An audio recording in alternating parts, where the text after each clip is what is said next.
All right, I have 5:30, so we will go ahead and call to order. Do we have a quorum on? 1, 2, 3. It does look like Trustee Moses is not going to be able to join us tonight, so there are 6 of us here. So we will go ahead and call to order, and we'll give Jennifer just a moment to bring up the flags for the pledge.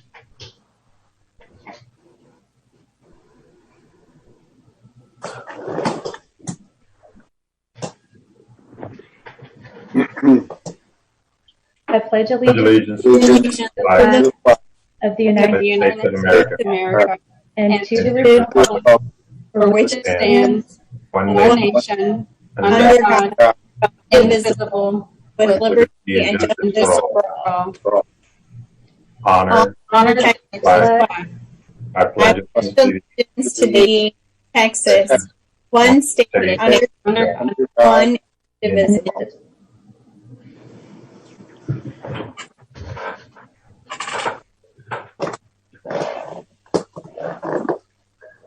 Right. Thank you.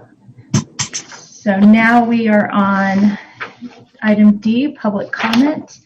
At each board meeting, the board will set aside time to afford the general public an opportunity to speak on items on the agenda. Concerns or complaints regarding specific individuals should not be raised in public forum. They should be considered separately according to applicable board policies. The board requests that comments, whether positive or negative, be courteous and respectful. I would like to remind the viewers that the comments of the speakers reflect their own positions or opinions. Each speaker will be given 3 minutes to address the board. Mr. Math will be the designated timekeeper, and I believe Mr. Math has a little orange cone. He'll hold up when it's at 30 seconds, so you know when you have 30 seconds left. All right, so our first speaker will be Janine Pierce. Can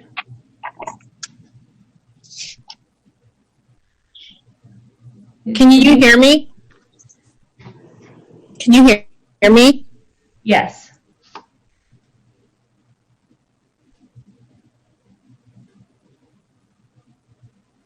Oh, now you're muted. Hi, can you guys hear me? Yes. Hi, my name is Janine Pierce, and I have an 8th grader, and I had 2 students graduate at Cedar Ridge several years ago. I just wanted to make a comment on, as you make plans to open the schools, that as much as it's important to get our athletes out there practicing, it's important to get those fine arts kids where they can meet together. For a lot of kids, things like band, choir, and theater are literally their entire high school experience. It's why they come. It's why they stay eligible. It makes a huge impact on their life. And I also would like to hope that certain things will be taken into account separately, like getting in an art room faster than, say, a choir room, since it's a lot safer. And I just kind of want to speak for those kids that are wanting, once it's safe, to get back into the room, just to kind of have a voice for them, because I know what an impact it makes on those kids' lives. That's it. Thank you for all you do. Thank you. Our next speaker will be Robin Bradshaw. I'm done. All right. I'm not sure what to do now. I think just hold on and we'll take care of it. Robin Bradshaw. Hi. Sorry, I'm under a lease on this meeting. I'm sorry, I'm in transit, but I'm trying. Can you hear me okay?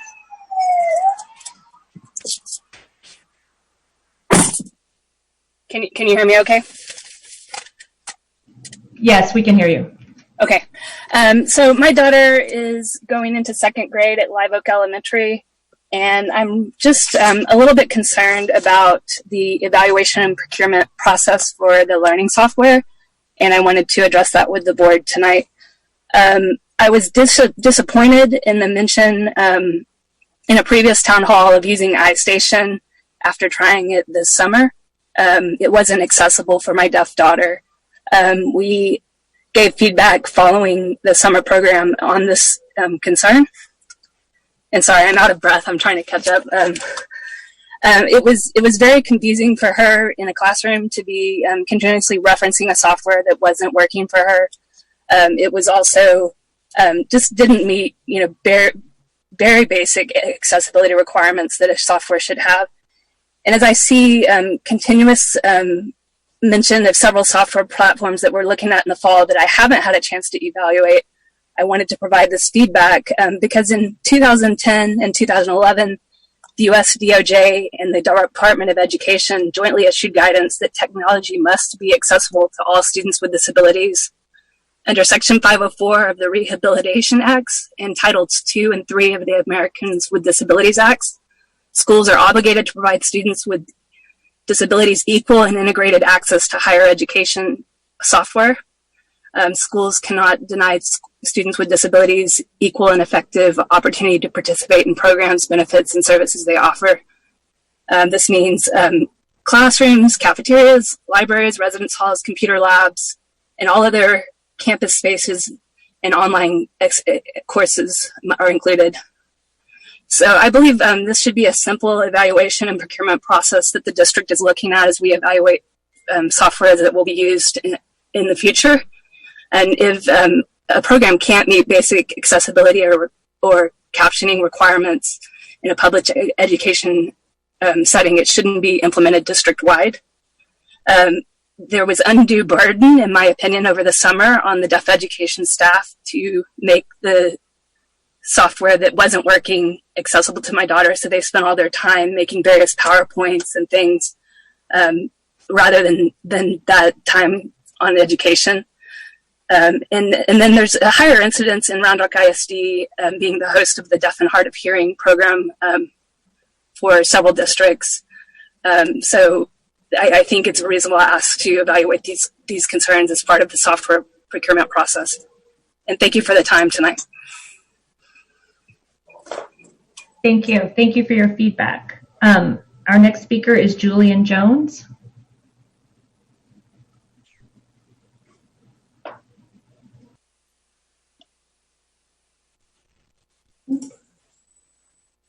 Thumbs up if you can see me and hear me. Good to go. I'm Julian Jones. Tonight I'll be speaking on my own behalf. This is my 7th year teaching, with the last 4 years being at Early College High School. Go Owls. Our campus is unique in that it is technological driven. We've been one-to-one since day one, and our students use technology in the classroom every day to not only learn, but to communicate, create, and collaborate. I'm proud to teach my students 21st century skills that they will need not only to be successful on our campus, but at ACC, four-year colleges, and future careers. In order for our students to use technology, you need teachers that are tech literate, and my fellow teachers are more than capable.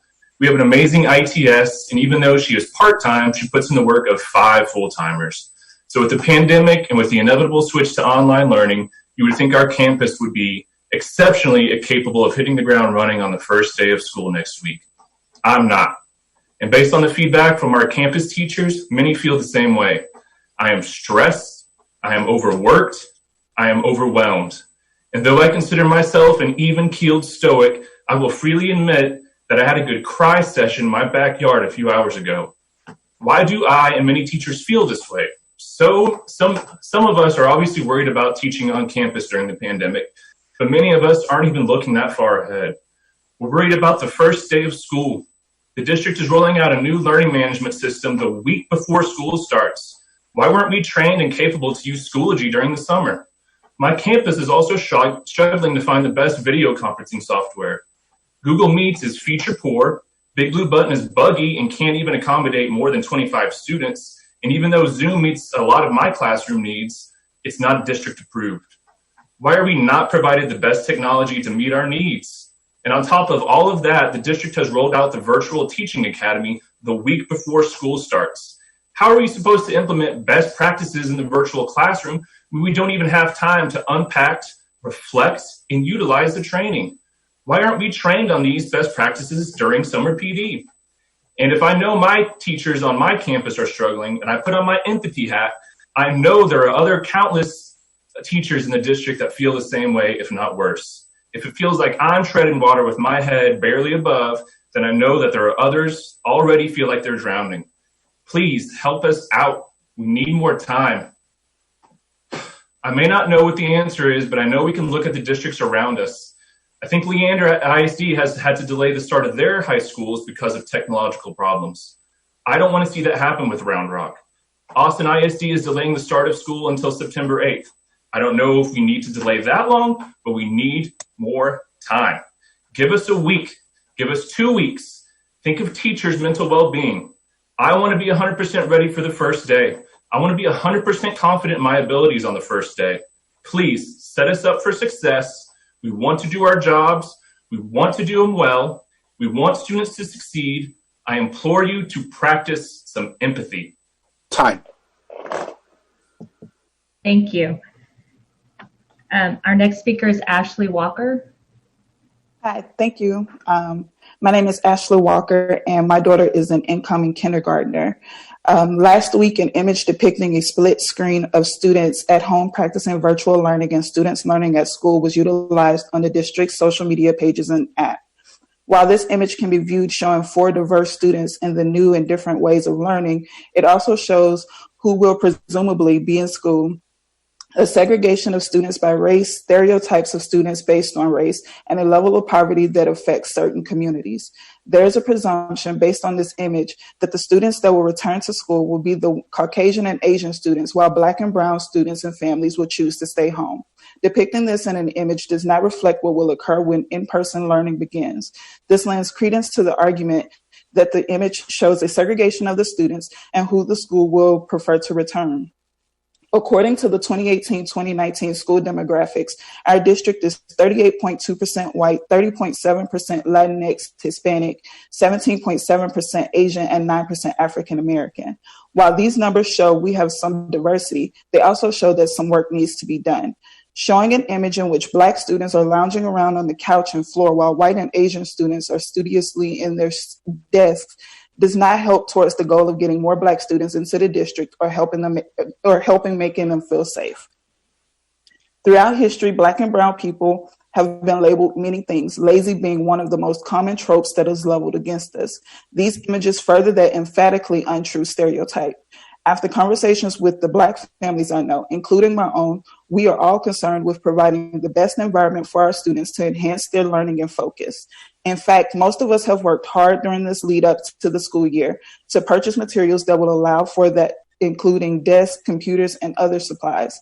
One of the images also showed this Black student laying on the ground with a book while the one on the couch has a computer. This slight difference in the pictures can also be inferred that Black people cannot afford the necessary supplies and equipment needed for each of their children. While I understand that these issues may not have been the intent of the school district to display, this is what others and myself saw upon viewing these images. As with everything, there are solutions that can ensure images like this never happen again. The first being to change one of the colors of the children in the home setting. Secondly, it would be beneficial to the school district to have an outside committee with fresh eyes to review such items to guarantee this mistake never occurs again. Finally, we can ensure this will not happen again by funding the Equity Task Force to advocate for all students equally. It is imperative that we begin to see implicit biases and stamp them out of our education system, and that begins with the imagery that is sent to the masses. Thank you. Thank you for your feedback. Our next speaker is Holly Hughes Garza. Yes, hi, can you hear me? Yes. Hi, good afternoon. My name is Holly Hughes Garza. Though I will mention several groups on which I currently serve, I'm speaking tonight on behalf of myself. I'm a proud mom of 2 teenage boys who attend Round Rock ISD schools. As you consider the ongoing preparations for resuming school in the time of COVID-19, I want to talk about community engagement. I've served on the District School Health Advisory Committee, or SHAC, for the last 3 years. I'm proud of the work that the SHAC did last school year to draft a recommendation to you to address the critical need for social workers to serve the students of this district. Unfortunately, I don't believe that recommendation was presented to you because the SHAC did not have its final meeting of the year, so we could not vote on recommendations. The work just seemed to stop. This is an important need that should be addressed now more than ever. We should be spending at least as much on social workers to serve student needs as what you plan to spend on police. In developing draft policies for the new police department, the district convened a community group to provide input on a draft policy called bias-based policing. It's part of the policy that's being developed for the new police department. I am part of that group, and we've been asked to review a copy of the standard policy that basically every police department in Texas must have, saying they will not show bias based on race, ethnicity, or other factors in performing their job. We've asked for copies of other related policies that will be key to how any police department interacts with our students, especially our students of color. We've been told that some of these documents exist, but they're not being provided to us, and we don't have a reason for that. We're only being asked to comment on a specific policy, and I feel this is unacceptable. If you care about community engagement with regards to equity and the impact of policing on our students of color, the group that's providing that input needs to see all the draft policy documents so that we can really talk about how equity can be assured across the board. One of my children's campuses has an equity committee for the campus, which I would love to be serving on right now. Considering how many times my children have heard the N-word and other hate speech used on our campus, and how many times I've tried to address my concerns about that to our administration. This summer, there was some social media from our campus with messages from students from our campus with truly horrifying messages that were written with racism, homophobia, transphobia, anything you can think of. We need to be having frank conversations about racism in our school, but I've been told repeatedly that the Campus Equity Committee only includes staff and they're not ready to include parents, students, or community. That is also unacceptable. If you're interested in addressing racism and equity, each campus should be required to engage parents and students in the conversation. In closing, you have the technology and staff resources to do a better job of community engagement. Please require your campuses and staff to address these issues and do better. Getting community input is not a matter of checking a box, but too often I feel that's how it's being approached right now. I appreciate the opportunity to serve on all these groups, and I hope to continue to do that. Thank you for your time. And thank you for your feedback. And when we get to our budget amendments later in the meeting, I think you'll be happy to know we are going to be talking about social workers a little bit later on. Our next speaker is Lori Wright. Thank you for the time to speak today. My twins are starting 6th grade at Ridgeview next week. Watching the town halls and other meetings, I'm struck that there's been very little discussion about a large group of students who are uniquely challenged by our new environment and frankly, who were also at risk before the pandemic.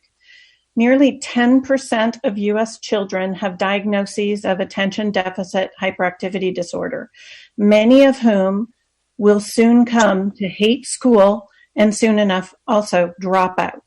These are brilliant and creative future adults who need your help to flourish. ADHD affects people of all ancestries and socioeconomic backgrounds, but all parents aren't comfortable speaking up about their children's struggles.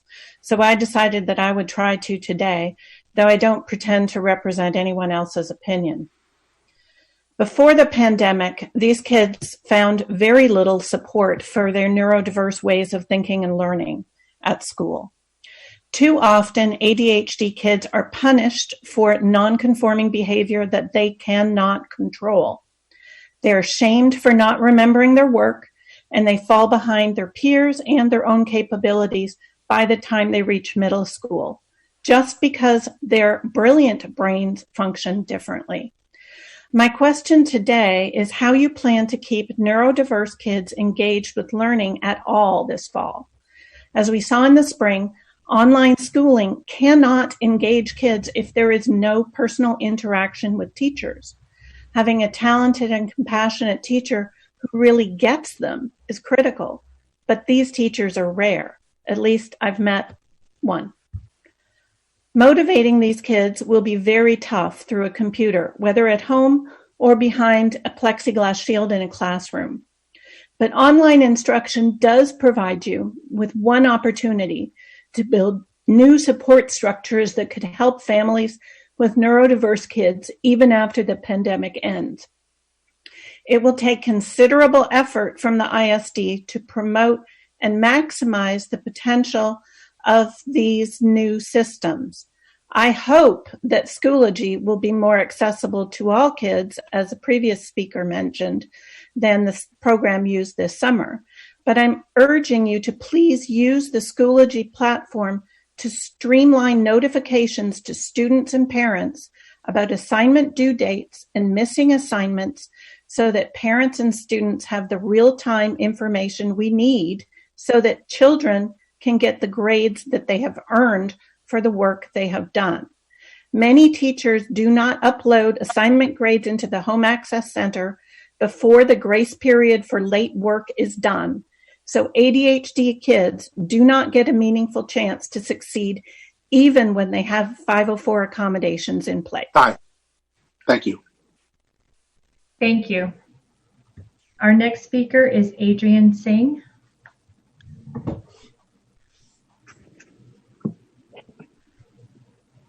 Hi, can y'all hear me? Hi, my name is Adrian Singh and I'm a teacher at McNeil High School, and I'd like to discuss the necessity of pushing back the beginning of the school year. It's of paramount importance that we push this start date back, and there are numerous reasons why this is the case. We need to start the school year with confidence and energy, and it's going to set the tone and the success of our students moving forward.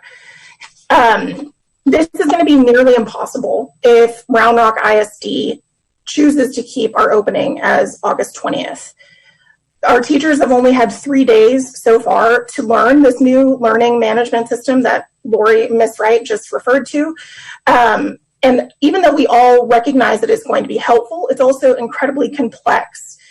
And teachers are going to need the rest of our professional development time and the 7 days that we have until we get to the opening of school to feel even remotely prepared and confident in our ability to use it. I can only imagine that parents and students will also need significant amount of time and training to understand this. So, for example, when Ms. Wright talked about her struggles, which are understandable, and we want to do our best to fix those things, you are not giving us the tools and the time to do that. So we will open up and we will not be able to be as successful as we would have been had we been given more time.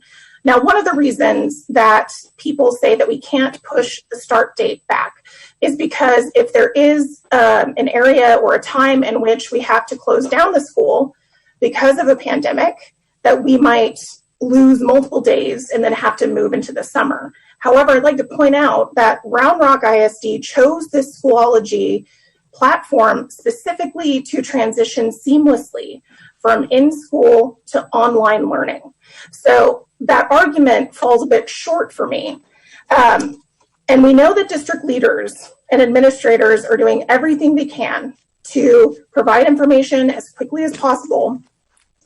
But that doesn't mean that we as teachers and educators should bulldoze ahead. We're not even sure on how attendance is supposed to be taken, or if we have a 6 weeks or 9 weeks grading period. There are too many unknowns, and we want to do our jobs and make sure our children are successful. Please allow us to do that by pushing back the start date of school. Thank you. Thank you for your feedback. Our next speaker is Andrew Hairston.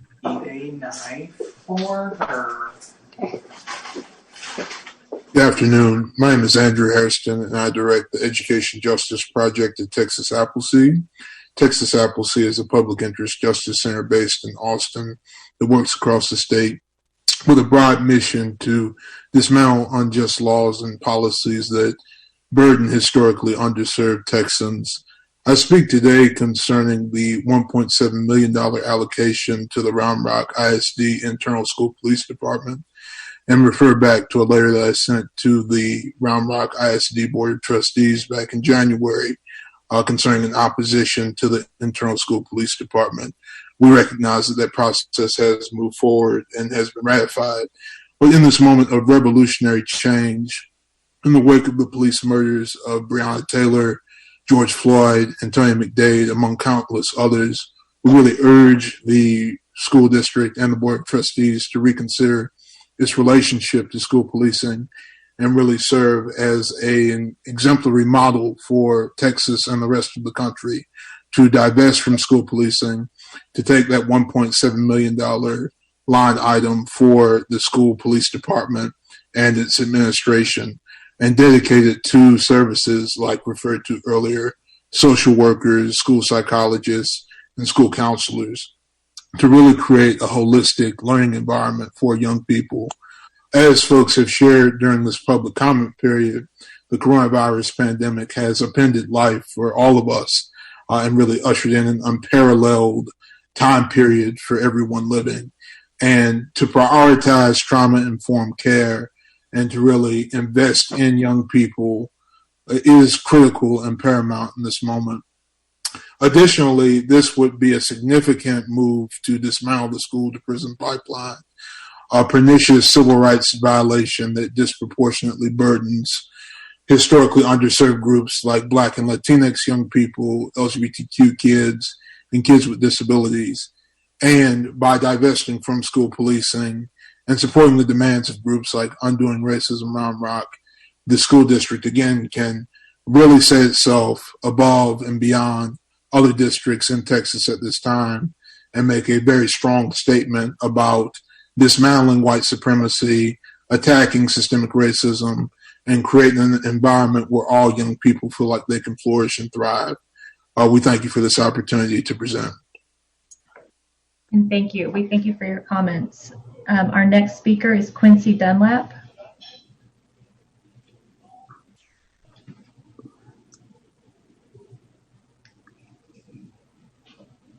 Let me check. I don't see him on the list of participants. Mr. Dunlap, are you on under a different name? Okay, we will go ahead and move to Nikki Bryant. Good evening. My name is Nikki Bryant. I graduated from Round Rock High School. My daughter attended Gaddis Elementary School, and I teach at Wells Branch Elementary Arts Integration Academy. Although I have many fond memories of our district, I also have memories of racism directed towards me as a student and as an employee. I was born on the heels of the civil rights movement and major policy changes regarding race, integration, and equality. My experience with racism was different from my parents and grandparents. They dealt with blatant, in-your-face racism, whereas the racism I experienced was more subtle. So the behaviors often went unnoticed, unchallenged, and unnamed. The world in which we live has drastically changed since March. However, institutional racism has not changed because it is interwoven into the fabric of our country's foundation. A movement to disrupt the status quo and address racism head on has gained considerable attention and support since the death of George Floyd and countless others. As a Black woman, I am tired of dealing with the racism, injustices, and inequalities that exist in so many areas of my life. I am here as a concerned member of this community, an advocate, and an equity co-conspirator. On behalf of our staff, students, and families, I ask that you consider the following. Number one, reverse your decision to allocate $1.7 million towards an internal police force. Our students do not need to be policed. They need adults to stop misusing their power to project their implicit biases, deficit thinking, microaggressions, and racist viewpoints towards students. Number two, allocate funds to the Equity Task Force budget. My lived experience as a Black woman, parent, teacher, and graduate student has informed my belief that equity starts with self-reflection.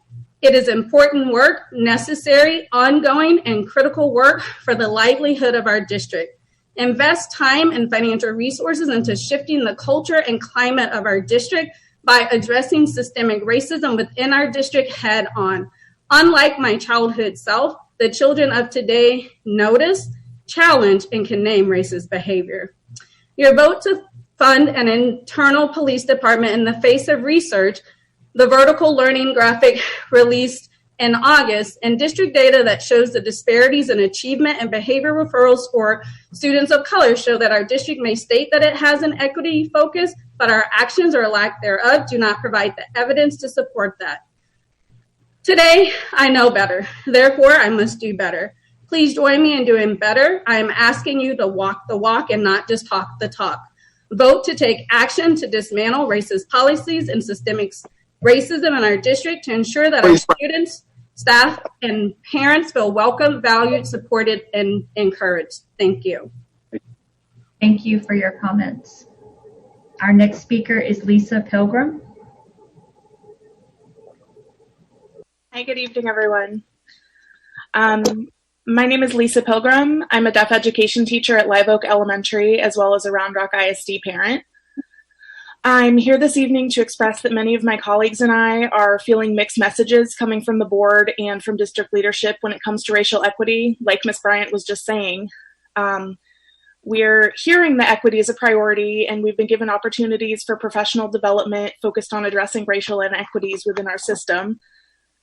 Teachers, staff, and community members are working at the individual and campus levels to analyze and dismantle our own biases and practices within our schools that disadvantage students of color. And based on what I've heard from the board over the past few months, I have hope, and I expect that you will vote tonight to fully fund the District Equity Task Force, allowing efforts across the district to be guided and unified in order to create change for the historically oppressed students in our schools. However, it is really discouraging to see decisions continue to be made that police and criminalize our students. In the June board meeting, when the Equity Task Force clearly laid out the data and research showing that police presence in schools is harmful to Black and Brown students, it was repeatedly stated by the trustees that our budget reflects our values. You then voted to fully fund a district police department. My point here is that equity is not one line item. It has to be the lens that guides every decision we make if we intend to truly serve our students and communities. As a teacher, my work is student-centered and data-driven, and I ask that you please show us moving forward that we can continue to expect the same from you. Thank you. Thank you. Our next speaker is Crystal Erickson Collins. Good evening. It has been an embarrassing and trying few weeks. I will not speak to the racist comment which came out, except to say that it shines a light again on problems at Round Rock ISD regarding race. You may be wondering why you continue to have problems even as you are trying to implement structural change, like the Equity Task Force, which I will speak to. When an institution is faced with the criticism that it is failing large swaths of its students, for example, your Black, Indigenous, people of color, LGBTQ, and special education students, it has three options. It can acknowledge the problems and implement policy changes that will address the lack of equity. It can deny the problems and do nothing, or it can take a middle ground approach. This approach involves giving lip service to acknowledging the problem, but not making substantive changes that will actually affect the outcomes.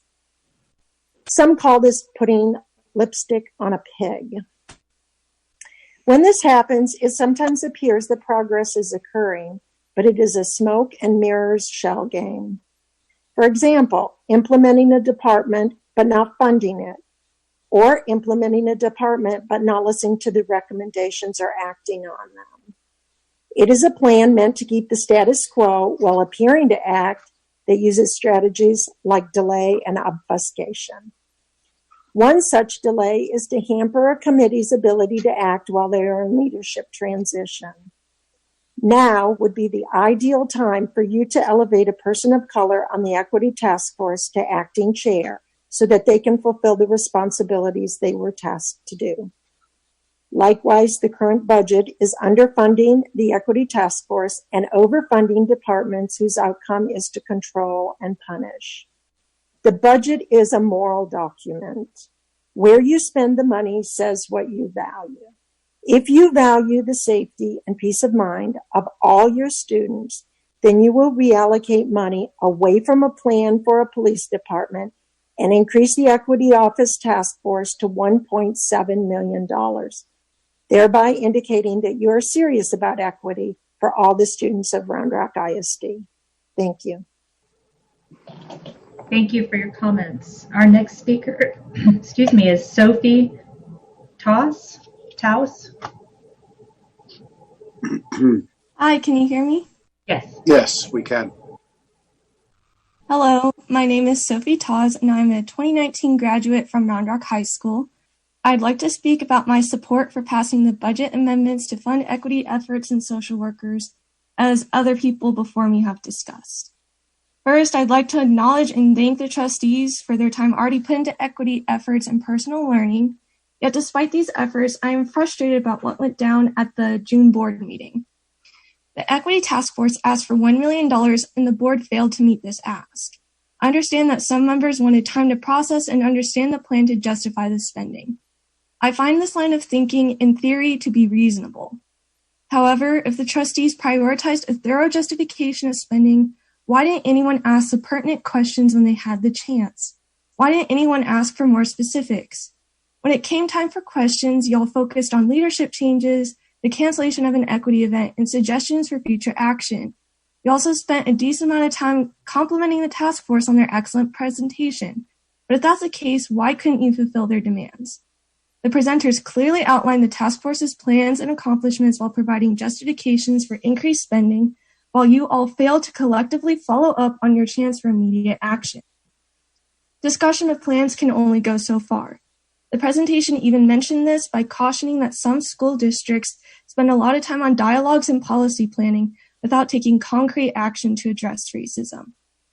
From my understanding, the Equity Task Force does not currently receive compensation despite putting in a lot of work. I think it's a bit hypocritical to ask of them to put in all this time and effort without reciprocating. Many people are tired from a lack of change. There's frustration that privileged white people are just now waking up to the problems of systemic racism and police brutality. I'm guilty of this, which is why I'm so passionate about respecting and aiding the efforts of those who have been fighting for racial equality. As my experience at Round Rock High School, I remember in my English class we studied Martin Luther King's letter from Birmingham jail. In that letter, there's a quote that says, "Justice too long delayed is justice denied." If we're teaching students in our schools to demand immediate action and justice, then I think that the school board should also be reflecting these demands and looking to immediately fund these initiatives. The choice to delay funding for equity initiatives delays racial justice. It delays compensation for the task force and hinders funding. I ask of you, as an alumni who wants to remedy structures of privilege in our ISD that I unjustly benefited from, to approve the equity and social work budget amendments. I also want to repeat the demands of Mr. Harrison to end support for police in our schools. We must fund solutions and also stop funding policies that perpetuate systemic racism. Thank you. Thank you for your comments. Our next speaker is Dr. Courtney Robinson.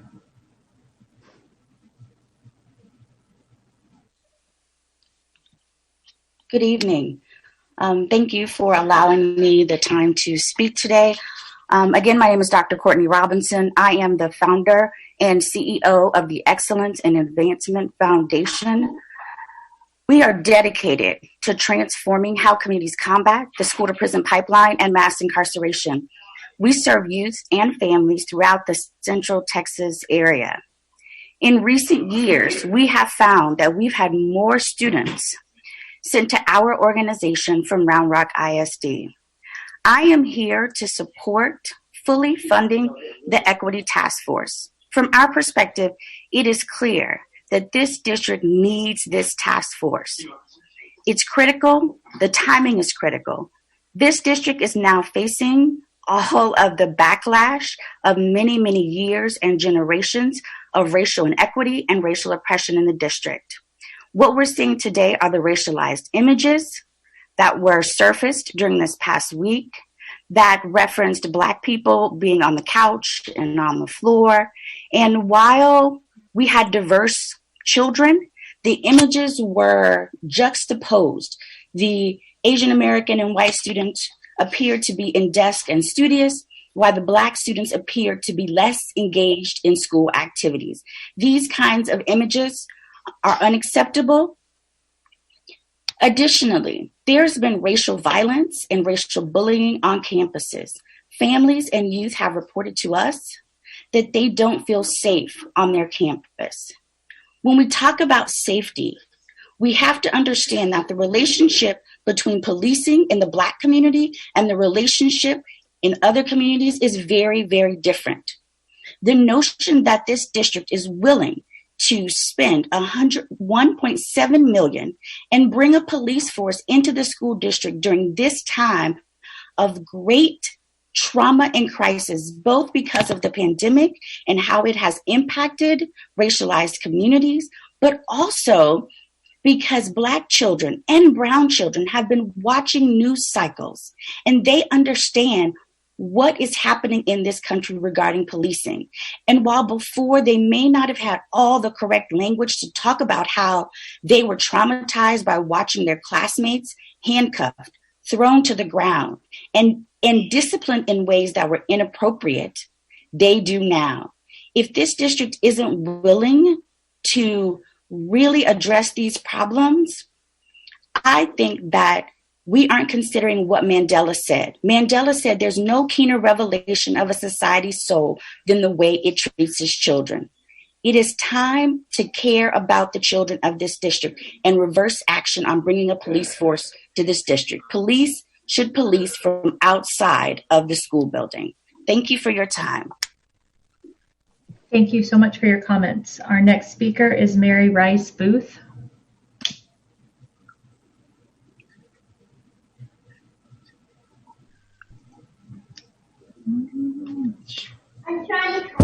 Hello.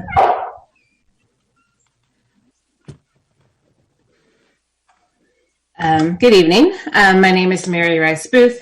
I'm a parent of an incoming kindergartner and an incoming ninth grader in the district. And I'm speaking tonight on the agenda item of the budget amendment and to fully advocate for the full comprehensive funding of the Equity Task Force. Given current budgetary constraints, while we're in two pandemics, COVID-19 and racial unrest, where the district spends its money is critical. Prior testimonies have shown the lack of culture proficiency of staff by the decision to post biased depictions of students in email communication and the desire to still budget $1.7 million for a police department when so many other districts in our country have increased their culture proficiency and are looking for alternative methods to provide safe spaces for students, particularly students who have been historically minoritized. So these two examples tell me that as a parent and as an educator, there needs to be dedicated staff members who have the time, have the skill set, and skill set means that just because you're brown and Black does not mean that you're automatically culture proficient. It takes work, it takes time to become culture proficient. So I'm looking for dedicated staff members who have the time, the skills, and the decision-making power. So they need to be at the decision-making table at the district to work across the district from the board to communications, to teachers and community to increase all of our awareness and abilities to create a welcoming environment for our ever-increasing diverse district demographics. So I urge you to fully fund the Equity Task Force in order to move from words to actions and dismantle the systemically racist system that we call our school district. Thank you. Thank you. Our next speaker is Craig McNary. Hey, everybody. Just want to introduce myself real quick. Retired veteran, Army Sergeant, minister, former teacher at Round Rock ISD, former coach at Round Rock ISD. Have 2 kids in the district and have 1 more coming in another year or 2. I'm here to speak on behalf of Undoing Racism Round Rock and talk about funding the Equity Task Force. At the beginning of this whole hoorah, most of us stood up, said the Pledge of Allegiance, and those last words rung out to me. Liberty and justice for all. Not some, not most, but all. So if we want those words to be true, if we want standing up and putting our hands over our heart to matter, we need to make moves towards liberty and justice for all, not some. Okay, we talk about almost 3/4 of the students of Round Rock ISD are non-white. That means they fall in some kind of category that's traditionally underserved. If we cannot devote less than 1% of the budget, less than 1% of the budget to that, what are we saying to them? About $440 million there is to run the school district this year. And they're not even asking for a full 1%, which would be what, $4.4 million? They're asking for a fraction of a percent for you to show you care actively with your decision-making ability and power to put something in place to help them, to protect them, to safeguard them, which is, I remind you, the call of anybody who works in education, whether you're a custodian, whether you are the lunch lady, whether you are a board member. It's not just teachers. They're the ones who sign the oath, yes. But everybody who is involved in education is part of the education train, is there to help. So it's time to put this money in the right place so that our children know we're there for them, not just for a few of them, but all of them.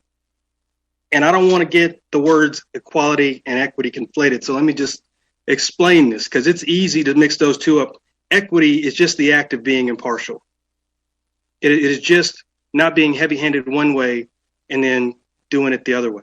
It is the act of being impartial. And we quite honestly need something in place for impartiality to be a part of how this district works, because it's obviously not thus as it is. We've heard numerous things today about the image that came out. I saw dissatisfied immediately. Other numbers and stats were given to you about how it already happens. You got to see it's a problem and you need to fix it. You have the power. The children need better. We require better. You can do better. Thank you. Thank you. Thank you so much for your comments. And our last speaker is Susanna Fletcher. Hi, I'm Susanna Fletcher, and I'm a teacher and a parent of Round Rock ISD students, and I'm a community member. These last 5 months, my mind has been a swirling tornado of worry, of restlessness, frustration, near constant state of overwhelm. And most of those feelings are tied to education. So whereas I could speak to any number of things on the agenda for this evening, the one that bears the biggest weight is not safety or learning or technology or the budget. It's fruitless to talk about any of that without first centering ourselves with the compass of equity.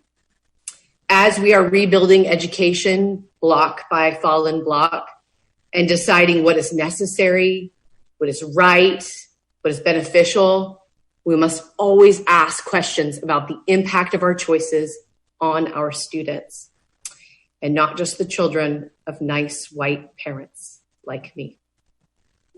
It's meaningless to say all students, because we've always said that and we haven't always been equitable. So I don't mean all students. I mean every student. I mean every Black student, every Indigenous student, every student of color, every student who receives special education, every LGBTQIA+ student, every student. This governing body has spoken about equity. Trustees have held that word in their mouth. Trustees and district leaders have spoken about how important equity is to this district. And I hope you're not just saying that because it's what you think you should say at this moment. The word equity is so ubiquitous right now, it's beginning to lose its flavor. It's so nice of you to say, but the next question is, what will you do? There is in this district a newly reemerged equity task force. The passion, the talent, the knowledge, the experience and lived experience on this committee inspires envy in surrounding districts. I don't know that you even know what you have in them. But let me tell you this, they are the way forward. As we are gathering the broken pieces of education and putting it back together, as we are rebaking the cake, let them lead. Without question, without caveat, without hesitation, fully and heartily fund the Equity Task Force at Round Rock ISD. Amend the budget. Don't be afraid. Be encouraged. Be excited. Be inspired. And let them help you lead. Have a good night. Thank you. That is the last of our speakers, and we appreciate everyone that joined us. I'm going to give Jennifer just a minute to get our closed session ready while I read. Pursuant to Texas Government Code 551.074, the board will receive an update on the development of the Superintendent Evaluation Instrument. Pursuant to Texas Government Code Section 551.071 and 551.076, the board will meet to discuss and deliberate the district's safety and security measures and legal issues. pursuant to Texas Government Code 551.071 and 551.074. The board will consult with attorneys to discuss the duties, roles, and responsibilities of a public officer and employees. And with that, we will wait for our button to go into closed. All right, I have 7:45. 1, 2, 3, 4, 5. Don't see Nikki yet, but we do have a quorum present. We have a lot on this agenda, so we will go right ahead with the superintendent's report. Dr. Flores. Thank you, Madam President, members of the board. We do have 2 items for tonight's superintendent report.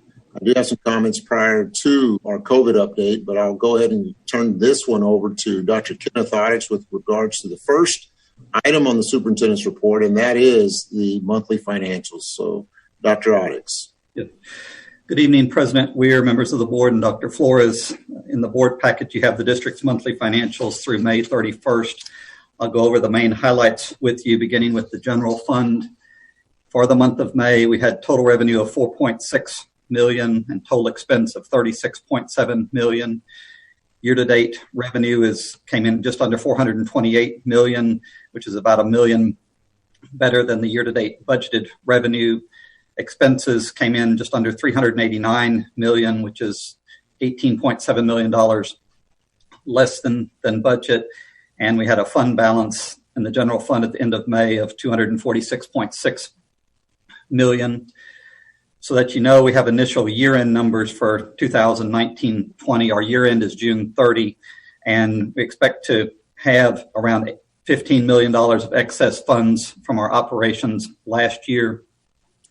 And as noted in an upcoming item later on in the meeting, under the budget amendments and fund transfers, the recommendation is going to be that we use those funds to transfer $15 million to the capital projects fund, with $5 million of that transfer for potential capital cost due to COVID. The next page, in terms of food service had revenue of $377,000 in May, which was $1.4 million less than budget. That's attributable to the fact that we stopped serving meals at campus after spring break. So revenue for the month and for the year to date significantly less than budget. Our expenses were $1.2 million because we still had payroll cost, and year-to-date expenses are $16 million, which is about $2 million less than budget. So we're kind of all in break even for the year at a bottom line of $18.8 thousand, and had a fund balance in the food service fund of right at $10.5 million. In terms of debt service, I had total revenue for the month of $245,000, no expenses. Year-to-date revenue is $103.8 million, which is $1 million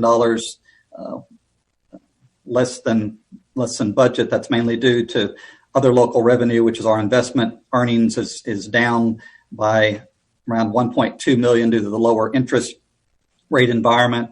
The federal funds is lower by $300,000 because back in November when we did the refunding of the 2 BAB bonds, we saved significantly on the interest expense, but we lost the federal funding on those bonds, so that's why that number is lower.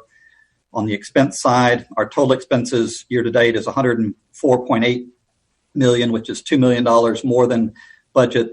That's simply driven by the additional interest expense on the 2018 bond that we sold in November. We sold the remaining authorization as well as the bond fees that were incurred as part of that sale. Had a fund balance in debt service of $104.7 million at the end of May. Right below that fund balance, you see the August 1st payment of $86.6 million. We've made that payment. So as we sit right now, we've got a fund balance of around $18.1 million. There's one of the things later on in the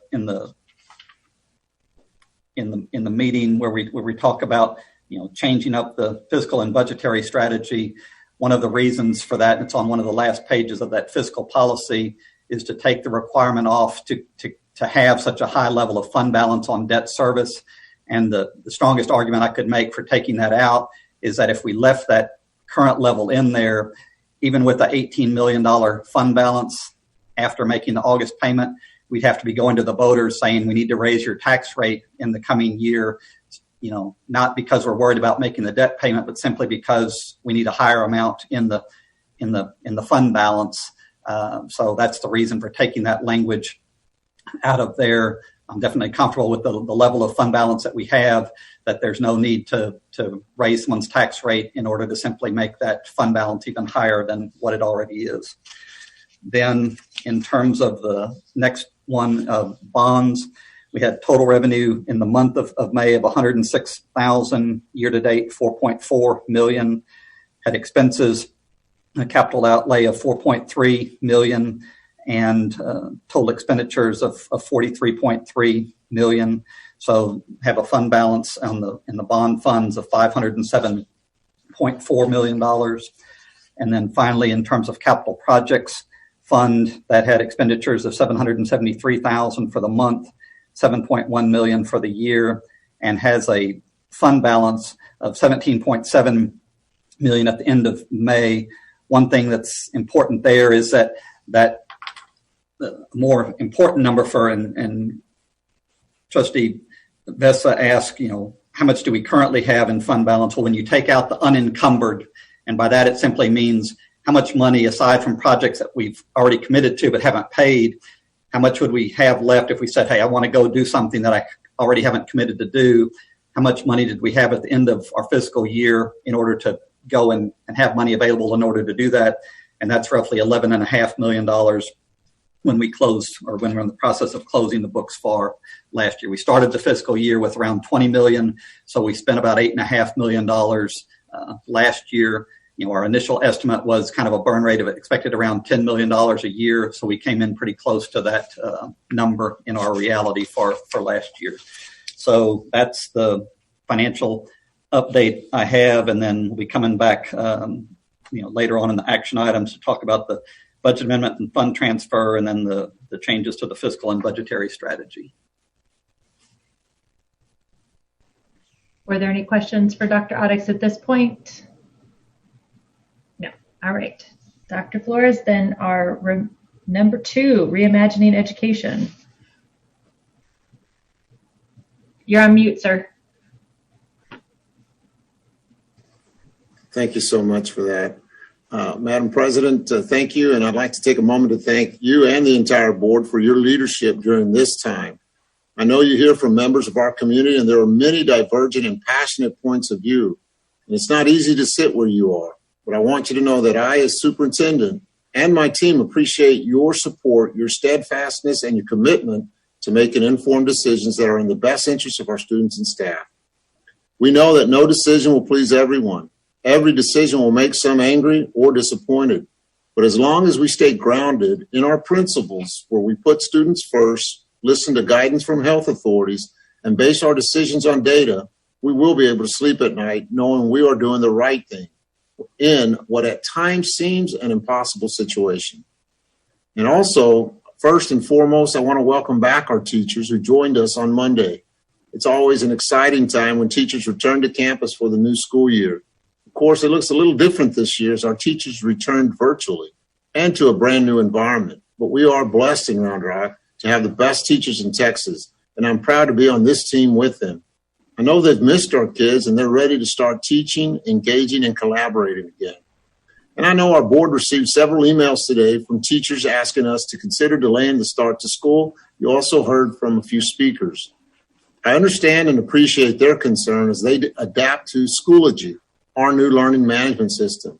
It's something I have definitely considered, as our neighbor district, Austin ISD, has delayed the start of school until September 8th. However, there are many concerns that come along with that, including the fact that delaying our virtual start could push the end of the school year until late into the summer. So there are a lot of things to consider. I do, however, want to assure our teachers and our families that we will continue to monitor the public health situation, and our Director of Health Services, Brandy Hafner, will talk more about that a little later during this presentation. If we need to continue virtual learning for the safety of our students and staff, I will recommend that we do so.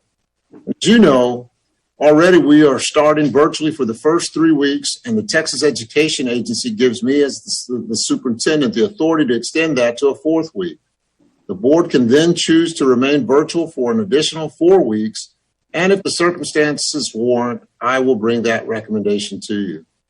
Beyond that, even our local health authorities order schools closed. If our local health authorities order schools closed, the Texas Education Agency has said it will not provide funding for districts that remain virtual. But I want to make sure I'm clear. I want to assure our community that if it comes to that, we will join other districts, including San Antonio's Northside ISD and others that would seek injunctive relief. We will not put health and safety of our students, staff, and community at risk. With that said, at this time, we are still planning to welcome back those students who want to join us for on-campus instruction on September the 10th. And we feel confident about the safety protocols you will be hearing about here shortly. We will also continue to be flexible. We will rely on the latest data and guidance and do everything in our power to keep our students and communities safe, as well as our staff. We are eager to welcome back our students on Thursday, August the 20th. We wish it were in person, and I know our students are wanting that daily interaction with their beloved teacher sooner rather than later. We're just not there yet. With that, I'll turn it over to Ms. Mandy Estes, our Chief for Teaching and Learning. Mandy? Thank you, Dr. Flores, and thank you, President Weir and trustees. It's an honor to be before you tonight and to think that we are truly on the verge of school beginning. We are very eager to get back to work with the students of Round Rock ISD. Tonight's presentation will address several areas. 2 of these are crisis priority monitoring areas. The first one is the instructional plan. And then we'll also feature a section of this presentation will be Annette Vieira, our Executive Director of Human Resource Services, who will go over crisis monitoring, crisis priority monitoring 4.2, which is about leave, accommodations, and alternative work arrangements. And then, as Dr. Flores said, you'll hear more about those safety protocols and facilities adjustments that we're making. You'll hear the budget impact, you'll hear a health update, and then also a bit about communication. And so with that, Jennifer, if you'll open up the slide, we will get started.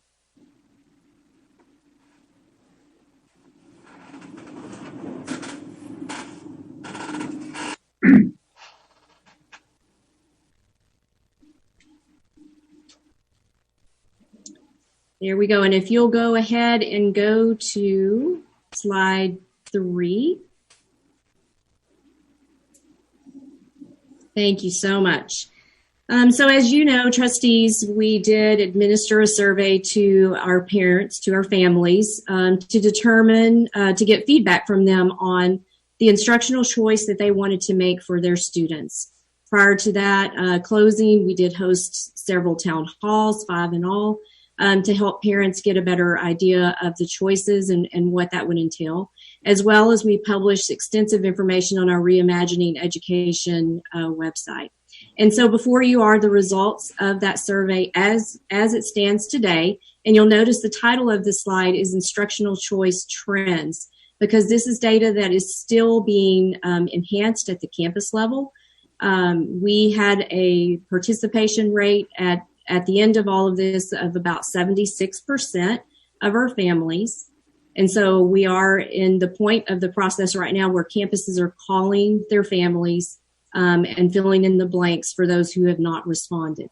Of note, you'll see that the older students, high school, tend to go with a higher percentage of virtual learners, with elementary having the highest percentage of on-campus.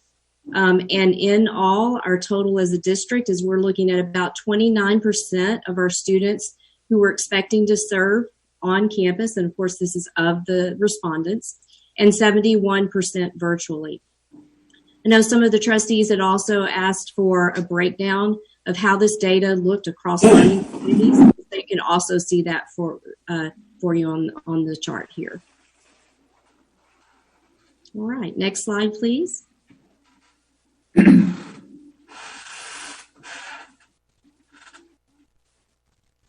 Also on this survey, we asked parents a couple of questions, one about transportation and technology needs. And so here before you is the responses that we have received so far regarding parents who did request technology. And so you'll see that as of August 12th, we've received about 21% of our families or of our students requesting a device and about 6% requesting an internet hotspot.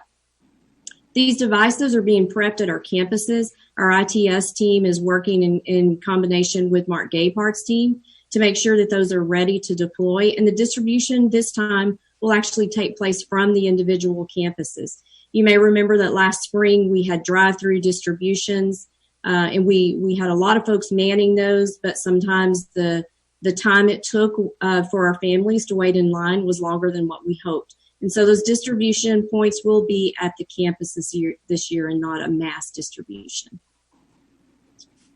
Next slide, please. We've been doing a lot to prepare for virtual instruction, and you did hear from a couple of speakers tonight about nervousness, and I want to recognize that these certainly are different times for our teachers. Any of you who know a teacher or have been a teacher before know that that week or week and a half in this year's case, leading up to the start of school is always one of excitement, anticipation, and also a little bit of jitters. This year, understandably, the jitters and the anxiety are a little bit higher for our teachers, and we certainly are doing everything that we can to mitigate that. We also know that we need our kids back. It's time to start teaching our kids again. We cannot afford to continue to have our kids away from us. And so our teachers are very, very eager to get them back in the classroom, whether that classroom is virtual, remote, or in person. So some of the things that have occurred, as you know, if you participated in one of the town halls, which I believe all of the trustees listened in, we did a lot of work with our campus principals on master schedules. It was really important to us as a district to provide our families with an option of either on campus or virtual. You've heard, I know, of some districts who are providing only a hybrid option. We really wanted to give flexibility and choice to our families. Our campus principals worked collaboratively to reimagine what a master schedule might look like when we were serving both in-person and remote learners. These schedules were, as I said, shared in the town halls, and they are posted on our Reimagining Education website for those who may want to go and take a peek. Schoology Learning Management System. So you've heard a bit about that in the past weeks. This is a learning management system that is set up to do virtual instruction. In the past in Round Rock ISD, we've made extensive use of the Google suite of tools. And those tools still remain available to our teachers and, in fact, can be dropped into Schoology for continued use. However, when we face the possibility, and we all hope this doesn't happen, but we face the possibility of toggling between virtual instruction and on-campus instruction, probably throughout this whole fall and possibly throughout the winter, we have to be ready to shift between those two modes of instruction very, very quickly so that we don't have a gap in instruction and so that we continue that learning that our kids need. Schoology sets us up to do that very well. I want to thank Mark Gapehart, Steve Wager, and the entire TIS team for their support, as well as Ryan Smith, Jeff Uselman, and the entire instructional technology team. This platform is really an important step for both students, teachers, and also our parents, because we really need a platform that's better suited for virtual learning. So speaking of Schoology, we are providing staff support as well as support for our parents. Every campus has an ITS and a librarian, at least one, and in some of our larger campuses, more than one, who are providing that training on Schoology to their staff, and they are the resident experts within their campus. We also have our campus administrators, instructional coaches, our area directors, all of us who also have been trained and are ready to support. And in the event that teachers are working this upcoming weekend and they're working in Schoology and they hit a snag, they need to ask for some assistance, we've also stood up an instructional technology specialist team who will be holding a drop-in Google Meet on Saturday from 8 to 4 to support our teachers who may have some questions over the weekend. For parent support, today we launched on our social media channels an overview video that shows parents what they can expect to see when they receive their parent accounts to Schoology. And then next week, we'll be sending out communication to students and families about logging on so that we can go ahead and get kids logged onto the system before the first day of school. And we know that since students left our system on March 13th, a few of them may have forgotten their password. So we have a help desk stood up and a method for them to retrieve that password and get into the system. So we want all of those types of things to happen before Thursday on the 20th. We also have an online learning connection that we'll be launching to help our parents. It's a website of support. And we're going to be asking our students to log in and walk through their schedules prior to the start of school. A few of my team members kind of teased me about this because in my mind, that went back to what many of us did when we first went to college. We'd walk the campus and go find our classrooms prior to the start of school. And so that's what we're going to be asking students to do. Go ahead and log in, walk your schedule, make sure everything's okay. And we'll be providing a help desk number for our students on Monday through Friday. And then beginning on the first day of school, we're going to have support for families from 6 a.m. to 6 p.m. So that if a teacher is teaching and a student's having some trouble logging in, there's a number where the student or family can call, get some assistance getting logged into that classroom, and the teacher doesn't have to stop instruction in order to help the student do that. Moving on to our Virtual Teacher Academy, we did develop online modules for all teachers to provide support with shifting to virtual teaching. And these modules focus on establishing that classroom learning environment in a virtual setting, planning, and also instruction. Instructional coaches are also developing exemplar virtual lesson plans, which will be posted in Schoology for teachers to use as a reference for planning, or if they wish, they're grab-and-go lessons that they may use if that's helpful for them.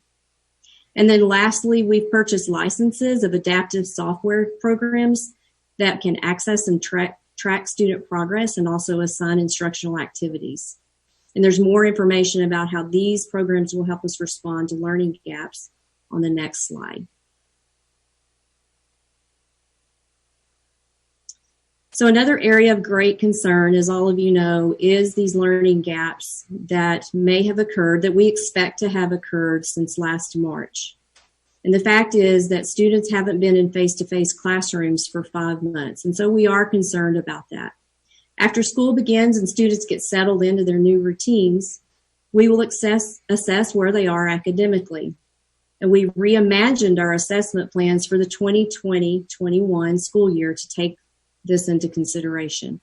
We know we need to address both our needs for updated student data, as well as fulfill state requirements for assessments. And we know we need to do this within the limitations of our current situation due to COVID-19. So our universal screeners will be administered to students by the end of September. And one change the board will notice is that as we begin to report student monitoring data, is that we will be replacing the AimsWeb Universal Screener that we've used for a number of years with iStation for reading and DreamBox for math. This change was driven by the need to utilize assessments that would be both valid and reliable in both in-person and remote settings. As in the years past, after students complete those universal screeners, campus teams will meet to determine the need for additional support, and they will continue to monitor students' progress at intervals throughout the year and to make adjustments to the supports that are being provided. And as we've discussed in past board meetings, our curriculum team has been hard at work ensuring that standards that were scheduled to be taught after spring break are reincorporated into unit plans within the ARC. And you may recall we were fortunate with the timing of the COVID closure, if there's anything to be said that's fortunate about this situation, and that is that the closure occurred in the spring. In Round Rock ISD, we front load the most critical content for all of our courses in the spring, and we finish it up in time for students to have covered all of that content by the time our state assessments occur in the spring. That said, anytime that kids are away from school for an extended period of time, we do worry about the degree of learning loss that we feel certain has occurred. Next slide, please. Thank you. Research tells us that if we build lasting, meaningful relationships within the first 15 days of school, we'll see an 11-point academic gain throughout the course of the year over if we had not taken the time to do that. And so while I talked about assessments in the slide before this, one of the very first things that we're going to do is reestablish these relationships in the classroom, whether virtual or in person, as students re-enter our system. So during the first 16 days of school, from August 20th through September 14th, we're providing relational roadmaps for pre-K through 12th grade in both English and Spanish. These are strategies for our teachers to use to reestablish these relationships with students that we know are so critical. These will happen for pre-K through 5th grade during the morning meeting, in middle school during advisory, and then high school, because of the options of students having a myriad of courses, that they can even do it during an advisory, during a flex time, or they can designate a class to provide this to our kids. We'll also be providing explicit instruction in social and emotional skills for students in pre-K through 8th using our second step curriculum, which you've heard about before, as well as mindfulness activities, guidance for teachers for SEL instruction in virtual environment, and a monthly communication newsletter will be coming out for our community to support our families. So I'm now going to turn it over to Dr. Presley to talk to you a little bit about UIL activities. Yeah, we got one slide here on UIL, and you guys are probably familiar with what's going on, but I'll just give you some highlights here. One of the things UIL did this year, we typically require every kid who's involved in a UIL activity, athletics, to have a physical every year. They waived that this year to take the compression off our health facilities, our clinics, our hospitals, our doctor's offices. And so they basically said that no one has to have a physical this year unless they have a history of concern, history of some health concern, or they're brand new to UIL activities. So that was optional for districts. We adopted that. So we're allowing students, if you had a physical last year that was good and you don't have a health concern and you're not a brand new student to UIL activities, you don't have to get a physical. So that took a lot of kids and families away from having to go into a clinic or a doctor's office to get a physical. That was one of the things. One of the things I wanted to point out on off-season sports, typically when your sport is not in season, you can only work out during the school day. You can't work out before or after school.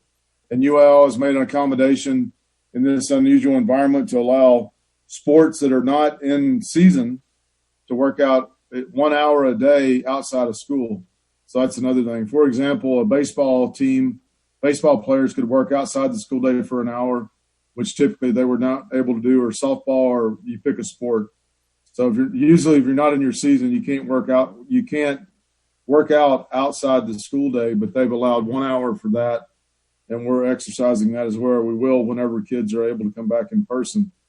I wanted to point out, and I don't know whether we'll have fall sports or not, but right now UIL is prescribing that venue capacity is not to exceed 50%. So if we were to have a game at Kelly Reeves or Dragon Stadium or in a gym at any of our high schools for volleyball, we have to assess the capacity of that facility and only allow 50% spectators to come in. So that's a new thing as well. So we'll be doing that. And I'll tell you right now, we typically at some of our campuses we'll sell season tickets for football season. We're not selling season tickets, so we're going to an online venue for purchasing tickets on who comes in, so that we can better gauge how many people are actually attending a particular event and how many are not. And then I guess the last thing is on fine arts activities. They're totally optional. just like all of our UI activities are optional. But before and after school fine arts activities will be optional. And if a student, for example, if a student chooses to be a total virtual student, but they want to come up for their band class or their athletic class, they will be allowed to do that. It'll be just going straight to the band hall or to the gym or whatever facility they're in, and then going back home. So right now, when I talk to Lisa Roebuck, our fine arts director, and Dwayne Wyrick, our director of athletics, we don't want to limit any opportunities kids have. So a student who's going totally virtual in their choice, if their parents choose to go totally virtual, we're not going to eliminate the ability for them to participate in these activities, but they would be coming up for that one activity a day and then going back home and doing their classes virtually.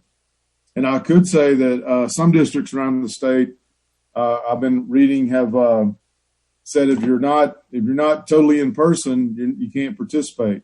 And we're not doing that in Round Rock. We want to make sure we're affording every opportunity for kids to participate any way they would like to do that with them and their parents along the way.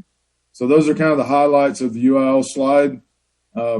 Once again, we're getting directives from UIL on what we can and can't do as far as face masks and everything else, when you have to wear a mask and when you don't and all that. And we're working through that with our campus principals. So that's the information I have on UIL, and I'll entertain questions if you guys have any questions from that. I actually have a question. So we talked a lot about high school, but we haven't talked a lot about middle school.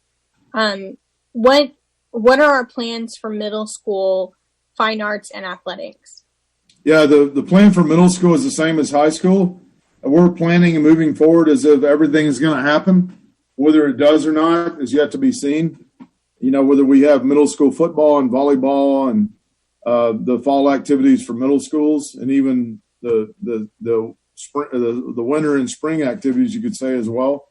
So we're planning for that as well. But the venue thing, for example, holds the same. So that's going to be pretty complicated. I've met with Mr.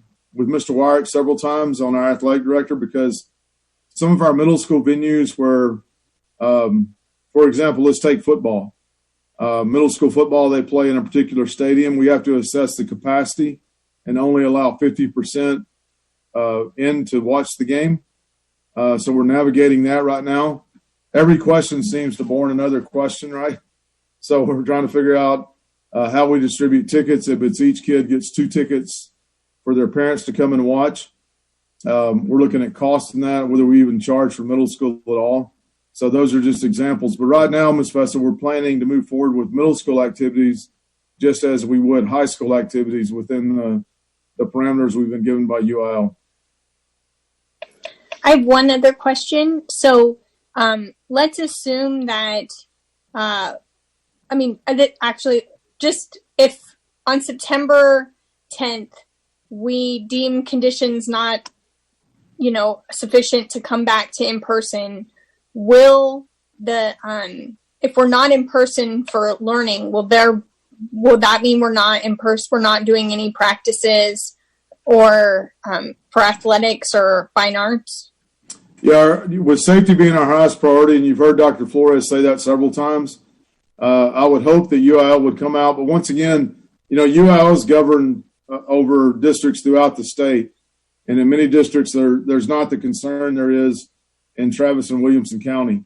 So we will preempt any direction from UIL that we get to go ahead and move forward with this with local health authorities as we continue to navigate that. And once again, convening with the board on August 27th to see where we are and what we can and can't do and what we should and shouldn't do.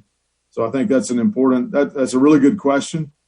But it doesn't mean that just because right now, we're looking, for example, for high school football to convene practices on September the 10th. But if health conditions don't warrant that, we will navigate that as an individual district with our local health information to make sure we're following the best protocols to keep everybody safe. I hope that answers your question. So, thank you. I've got a quick question for you, Dr. Presley. So does this take over the a few weeks ago where they said that 6A, 5A, 4A, 3A, they had different rules for different class schools. Yeah, right. Yeah, right now what the directive from UIL is 1A through 4A, they're moving forward. You'll see it in paper and you'll see it in the news. A lot of districts are practicing football and practicing volleyball. And actually volleyball is underway, so some schools are even playing matches. But they eliminated the ability for 5 and 6A districts, which typically would be in larger areas like Austin, Dallas, Houston, San Antonio, to not move forward yet. So we haven't started anything yet, but the UIL guidance has been that 1A through 4A can go ahead and start everything. I have a nephew in East Texas that plays football at a 3A school, and they've been practicing, scrimmaging. They're ready to go. And Round Rock has no. There's not a lot of. There's not a lot of concern. And Round Rock is all 6A. Is that right? Yes, sir. All of our 5 comprehensive high schools are 6A high schools. So we're kind of being navigated by the direction of UIL for larger districts, which is 5A and 6A in the state.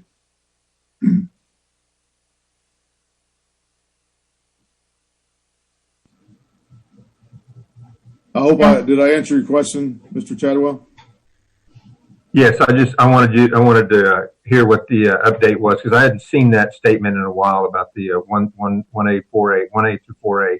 And then I just wanted everybody to know that Round Rocks are all 6A. So absolutely, by having to do that. Thank you.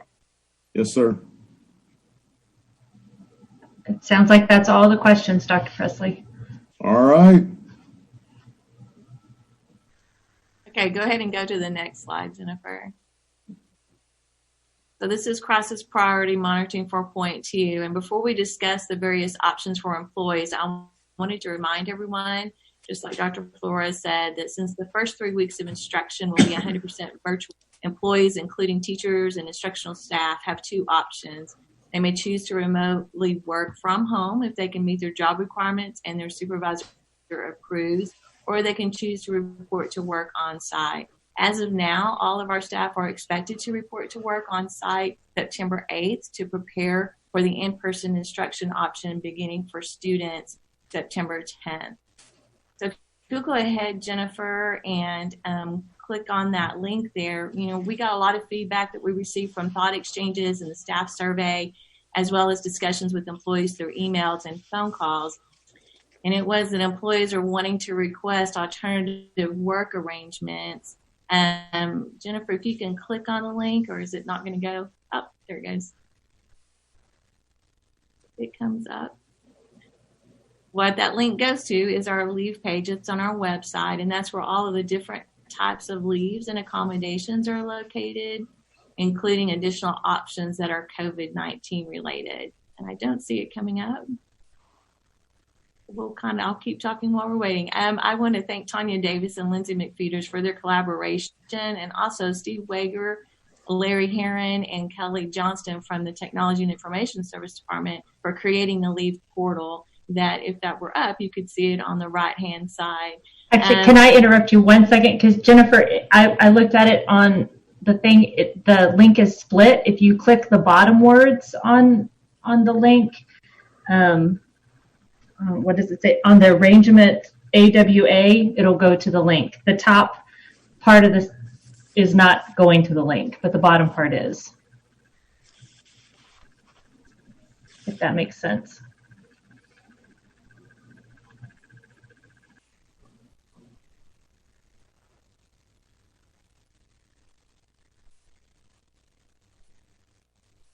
Well, it did on my iPad. Sorry. That's okay. I can talk through it anyway. That's fine. All right. So if it were up, you could see that there's a leave portal. It's in yellow. It's on the right-hand side of our leave site. And so employees can now submit leave or accommodation request online. And so on that site, there's FMLA, temporary disability leave, ADA, and workers' compensation, which are our standard leave and accommodation options. And then there's additional COVID-19 related options that begin with ADA So COVID-19 related ADA is for an employee who has COVID-19 or is at an increased risk for COVID-19 due to their own medical condition. And they can request to work remotely from home, or there's other options that they can request as well. And on that side, when you scroll down a little bit further that we can't see, that's okay. You can go back to the slides, that'll be fine. Beginning April 1st, the Families First Coronavirus Response Act was initiated, and we call it FFCRA, and it provided additional options for employees. There are 5 options under the emergency paid sick leave, and the first 3, they allow up to 80 hours or pretty much like 10 full days of pay. And the reasons that you might request that is because you're having to be isolated or quarantined, you have COVID yourself, or you have symptoms and you're getting a medical diagnosis. And then the last 2 options allow for an employee to receive 2/3 of their pay, and it is for caring for a current quarantined individual or if an employee's own children's school or place of care is closed due to COVID. So there's also emergency FMLA expansion, which involves a combination of unpaid and paid leave, and that's also for an employee's, again, children's school or their place of care is closed due to COVID-19. And you can get up to 10 weeks of 2/3 of your pay under that request. With all the FFCRA options, there are caps in payment, and all of that is listed on the website, and you would be able to see that. These options are scheduled to expire December 31st unless they're extended by the government. So now that we're back on the slideshow, go ahead and go to the next slide, Jennifer. And so the newest option is an alternative work arrangement, or AWA. This is for employees who have close contact with a person who is at an increased risk for COVID-19.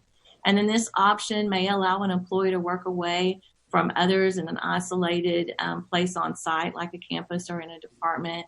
They may have a flexible schedule, or they may request to work remotely from home. And then they may request additional options as well. So the final decision to approve a COVID-19 related accommodation request, it's going to be based on our student needs, on our district needs, employees' performance, available resources, employee needs, and supervisor input.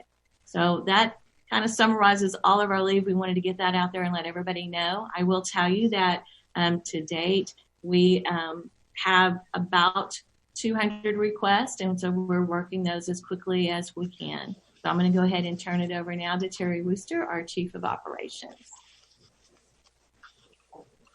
Can I interject really quick, Annette? This is Jenny. I just want to let you guys know on the stream, the website was actually showing. So I don't know what kind of technology magic was happening, but so our viewing public could see the website. Well, that's awesome. Okay, well, good. Thank you. Can I ask you one question, Annette? You said you have 200 requests pending. Out of how many employees, just so that everybody has an idea of how many actual employees we have and how many are requesting? So we have close to 7,000 employees, and that's not including guest educators, but close to 7,000. So we only have 200 out of 7,000 that are requesting it. Okay, yes. Great. Thank you. Thank you.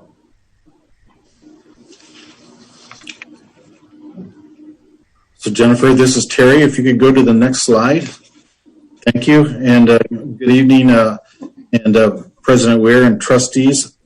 There has been much work that's been accomplished through the Safety and Operations Committee, and again, I want to thank Ms. Natalie Nichols, Area Superintendent for the Stony Point Learning Community. She and I co-chair the committee that's been working on just procuring and managing personal protection equipment, or PPE. And you can see by this slide that there is many parts and pieces, moving parts to finding, sourcing, procuring, and then even distributing a PPE. And so there's a large quantity of PPE that TEA has provided, and much of that has arrived and is in the warehouse now. But on the left-hand side of the slide, you can also see that the district has expanded the PPE because we as a district want to be very focused on what's available in our schools to make them as safe as possible. And so there are many departments working to be able to accommodate the procurement and the distribution, and of course the installation of many of these products. And so the committee is focused on distribution now so that we are able to accommodate in-person learning when the students do return to the facilities. And so that involves procuring PPE. If we'll go to the next slide, that involves other PPE that TEA has not provided.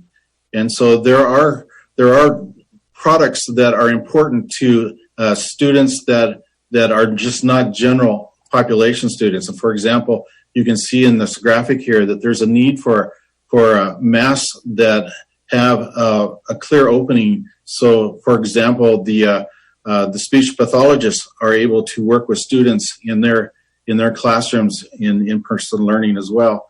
And special needs for masks such as KN95 masks, which are a higher grade masks that our health specialists and nurses and others will wear in their needs. And so we've also been working to incorporate all the needs from different departments into the procurement of these different PPE equipment scenarios.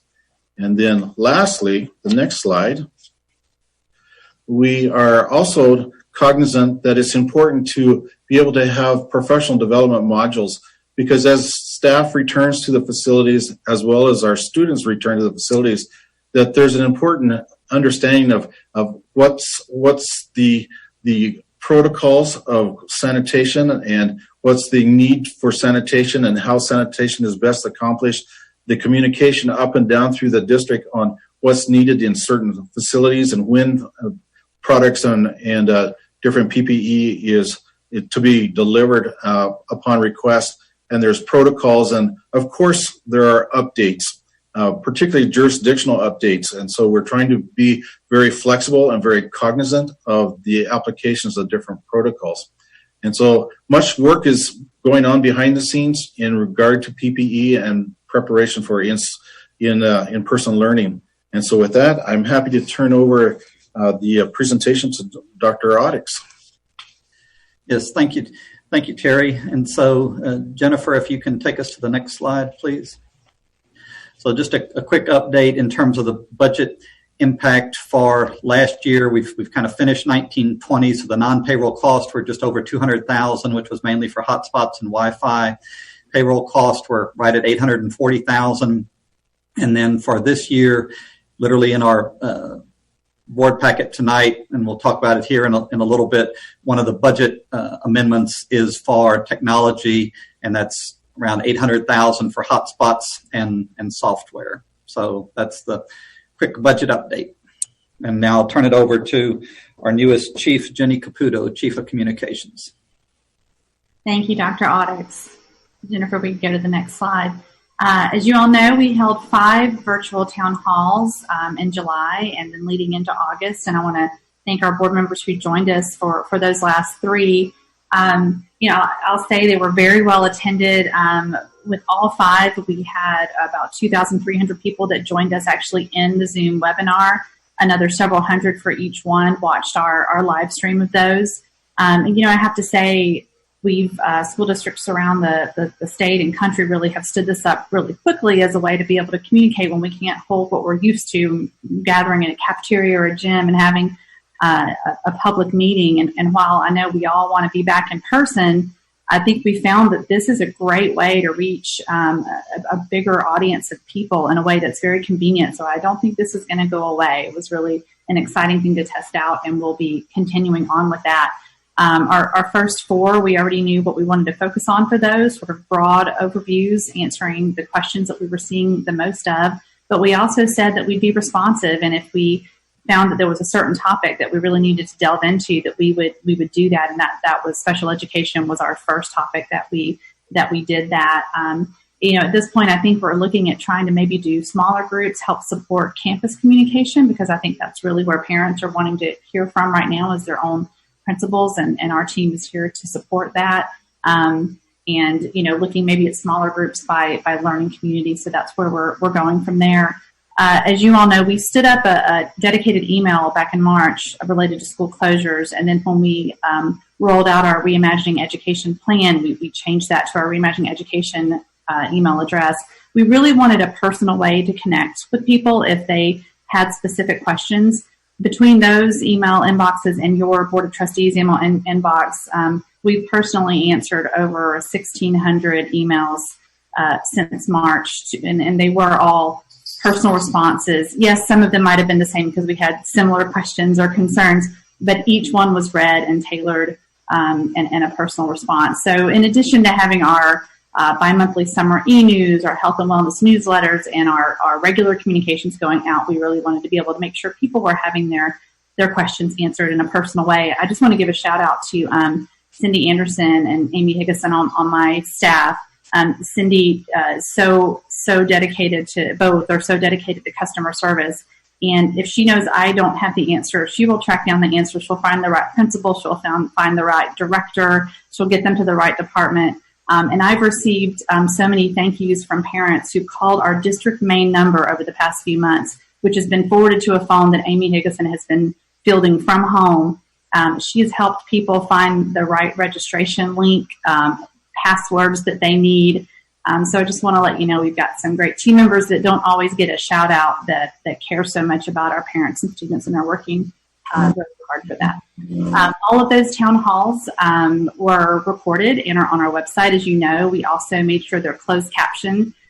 We also had interpreters, deaf interpreters, live during the broadcast, but they've also been closed captioned in Spanish, and so we've pushed that out to make sure that our families know that resource is there.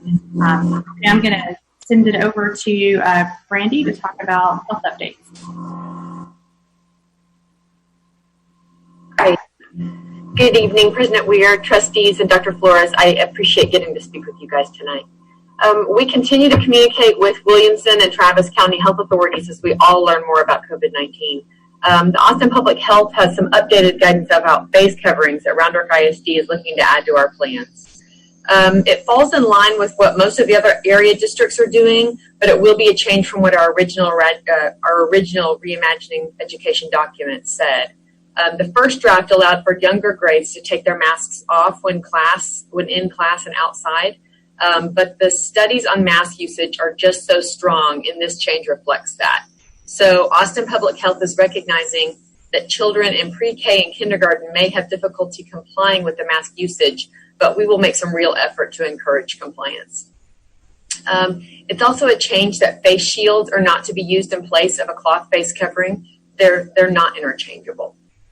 Of course, there will be some exceptions based on individual need, but Austin Public Health asks us to make sure that staff and families are aware that these two pieces of PPE do not provide equal protection from the virus. If you could move to the next slide, please. Thank you. So this is the Travis County chart. This is the chart that continues to be the metric included in the Austin Public Health guidelines. It shares limited information that we can use to measure community spread, only including the 7-day hospital admission data over on the left. So this is the chart that Dr. Flores and President Weir used when they sent the letter to the commissioner in July, because it was all that was out at the time. So we were very pleased last week when Williamson County developed an updated chart that we feel meets our needs a little bit better. If you can move to the next slide, we can look at that one. Thank you. So this is the Williamson County chart. So the top 3 rows of this chart represent the gating criteria that we can use to measure our own community's transmission rates and make more informed decisions about reopening. So this criteria includes our local incidence rate and positivity rate. So the incidence rate is the number of new cases reported per 100,000 people. And the positivity rate is the total daily number of virus tests that are conducted, and of those tests, how many were positive.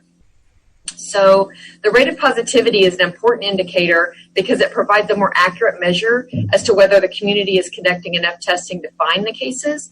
If a community's positivity rate is really high, it suggests that the community may be testing mostly the sickest of the patients and possibly missing the milder or asymptomatic cases. A lower positivity rate may indicate that the community is including more patients with very mild or no symptoms at all. Of course, this also depends a lot on the testing available. There are a lot of different variables. We just feel that these indicators are a better measure for our decision making for reopening the schools than what was available earlier in the summer, and we really appreciate the collaboration of both the counties and their continued support. Can I ask a couple questions now about this, or do you rather I wait? Oh, no, go ahead. Okay, so on this, one as I put this out for people to see, because I thought it was very helpful too, one question that I got a lot of was, which, or is this just Williamson County? Is it Travis County? Are we looking at the metropolitan area? Are we tailoring it to the zip codes in Round Rock ISD? Like, how do we get these numbers? So each of the counties have, Austin Public Health is what they call Travis County. That's what they deem their website. They have a dashboard that we look at every day, and Williamson County has a dashboard as well. So we can use those two dashboards to get the information that we need. So that, like, the positivity rate in Travis County is 13%. The goal, when you look at this chart right here, to be in the moderate range where we have students back in class, the goal would be under 10% for 7 days for the positivity rate. And in Travis County right now, it's 13%. In Williamson County right now, it's 8.15. So we just have the two counties that we're trying to vacillate between the two. If we're looking at the incidence rate, the second row right there, so the goal in the moderate community transmission phase, where we would be back in school with some limited activity, the goal is under 7 people per 100,000. And in Travis County right now, it's 16. So that's a lot more than 7. In Williamson County, it's 27. That's a lot higher than the goal of 7 per 100,000. It's just it's a way to measure without it being an emotional decision, or it's a way for us to be able to use both of the counties, but they both provide dashboards online that are available for everyone to look at. It's very useful information. So the next logical follow-up question to that is, what happens if one county is above a threshold and another is below a threshold? Do we default to the most conservative measure? That's what we've done in the past. I'm not sure that would be the, we have a committee that decides these things. Of course, I don't decide anything unilaterally, but we would decide as a committee. It seems like in the past, though, we usually go with the most conservative just to keep it safe. So I have another follow-up question on this. So this is about, like, say we get down into yellow and we're doing better, but then we have a spike. What would it be, the committee that decides, and do we have any type of metrics in terms of when we have to go back to virtual learning only and suspend in person? So Williamson County came out with some amazing guidance in the past couple of days. It's a lot. It's a very large packet of information, and it's very specific about what we can do. It has little decision trees for exactly what we would do for different situations. But they are asking for us to work in communication with them. Same with Austin Public Health. They're asking for us to work in concert with them. They are trying to align their guidance with TEA. But of course, the variables don't always line up, because one seems a little bit more focused on the educational side and one seems a little bit more focused on the health side. So as a district, that we'll have to decide how we want to make those things align for us. But as far as deciding what we would do if we came back to go back, I personally don't have the information about what we would do in that situation. So another question, I think I know the answer, but I'm just going to ask it just for people watching. How did Williamson County Public Health come up with these metrics? I don't know. I want to make sure I don't represent myself as any kind of infectious disease expert, because that's certainly not the case. But I do have daily conversations with these brilliant professionals. And they, this is just something that they've come up with based on their information from the CDC and trying to figure out how to using the mitigation strategies and the guidelines that other areas around the country that have had some successful re-entry back into school. I think they're using lots of different things, but I didn't create it, so I couldn't really speak to that.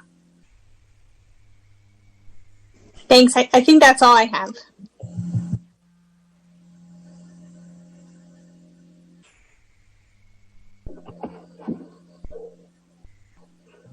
I have one more slide, but it's not for me. Is the next person ready for this one?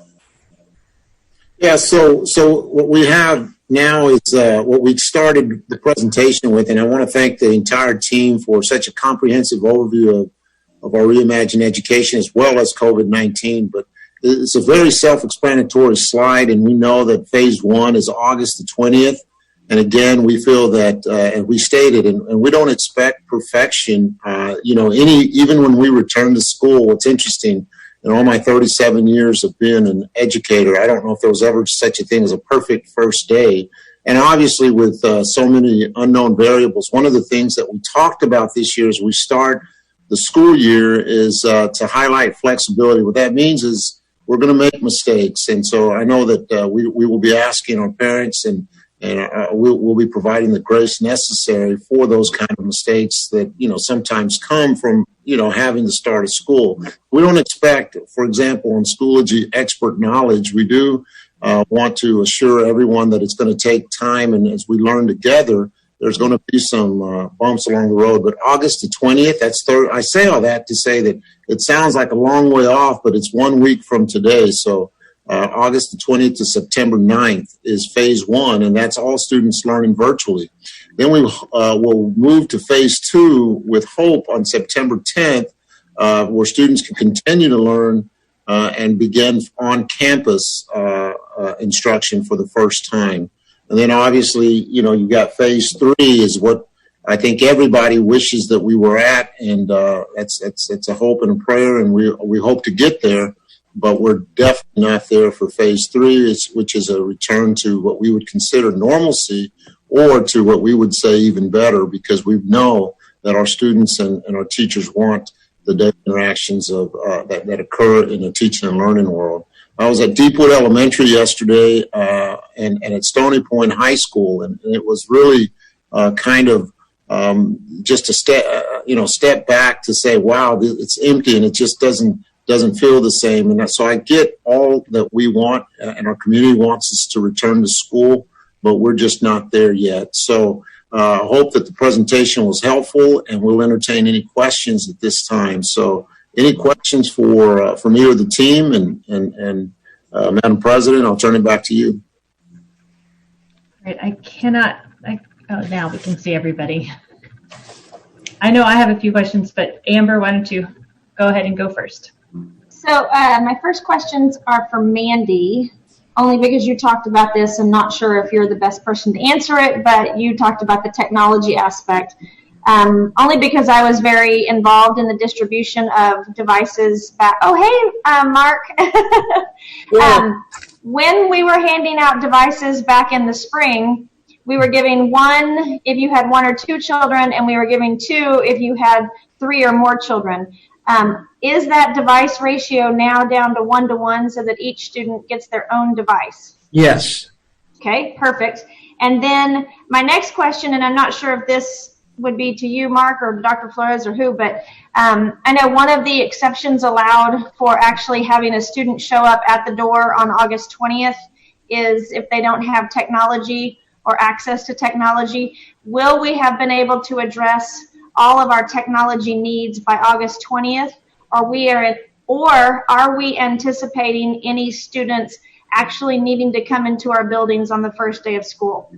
We are in a very good place to ensure every student will have a Chromebook for the start of school. What about a hotspot too? August 20, and as well as the hotspots. Okay, so it's not looking like we're going to have a need to actually have students in our buildings on the 20th? That is our plan.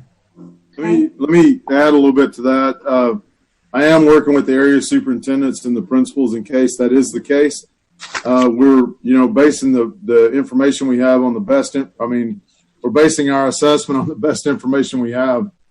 So we think we're going to be able to provide for everybody a device and a hotspot. But if in fact we don't, we'll have a contingency plan make sure that kids can come into labs in the school to make sure that they have access to technology on August 20th. Okay, great. My second question relates to slide 3. And I know that we had talked about this, and Mandy, I think you referenced in my audio cutout, but when we talked about breaking down the instructional choice trends by learning community, is that as detailed as we're going to drill down, or are we going to actually get to a campus level in case we were to have a specific campus that is, say, 45% in person on that particular campus, and that may change some choices for a parent? Will we be able to access that data, or are we going to release it publicly on a campus level? I can tell you we do have it by campus level, and again, that's part of that cleanup that our principals are doing now, calling those parents who haven't responded. As far as releasing that and sharing that out, I'm going to defer that to Kathy Malerba. She's heading up that project, and I think she's on the call and can help with that. I am. I could see myself on the screen. Perhaps you can't see me. Yes, principals have access to an on-demand report that they can run to see who's responded, if they had a choice, if they haven't responded yet, et cetera. And so they're able to take action now to follow up with families for whom they don't have a response. I had an initial draft of the report by campus for all of you, and then I just held on to it one extra day so we could get a few more responses cleaned up. I don't believe we have a board update tomorrow, but I'll just ask Dr. Flores how quickly I can get that to you. And not only in a board update, but will we be releasing it publicly even as we get a little bit closer to possibly in-person learning, so that people may want to be changing that? I mean, obviously, I don't think it has to be released right now since we're 100% virtual till September 8th.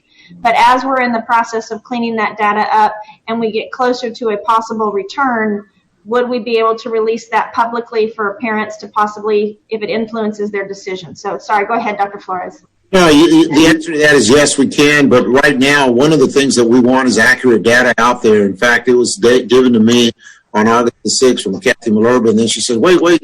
She came 3 times, says, I got an update. I said, well, let's just hold off. We've got some time. We want accurate data. So Dr. Malerba was really relaxed after that because she was making the changes as we were speaking. So as we did that, that's very pertinent information. And that's, as Dr. Presser said, that's what our campus and area superintendents are working from. But we'll get that accurate, but it also definitely we can do, make that public. Well, and I don't think that there's any rush because we're all 100% virtual until September 9th anyway. So I was not trying to rush you in any way, Dr. Malerba, on that. Just more of a thinking a little bit further ahead for decision-making factors. No doubt. That's good information. Okay, and we have August 27th, just to remind everybody, we'll have another COVID update. So that might be a really good opportunity. I have one last question, but I can wait if somebody else wants to go. You might, I think we're going to have a lot of questions, so go ahead and just.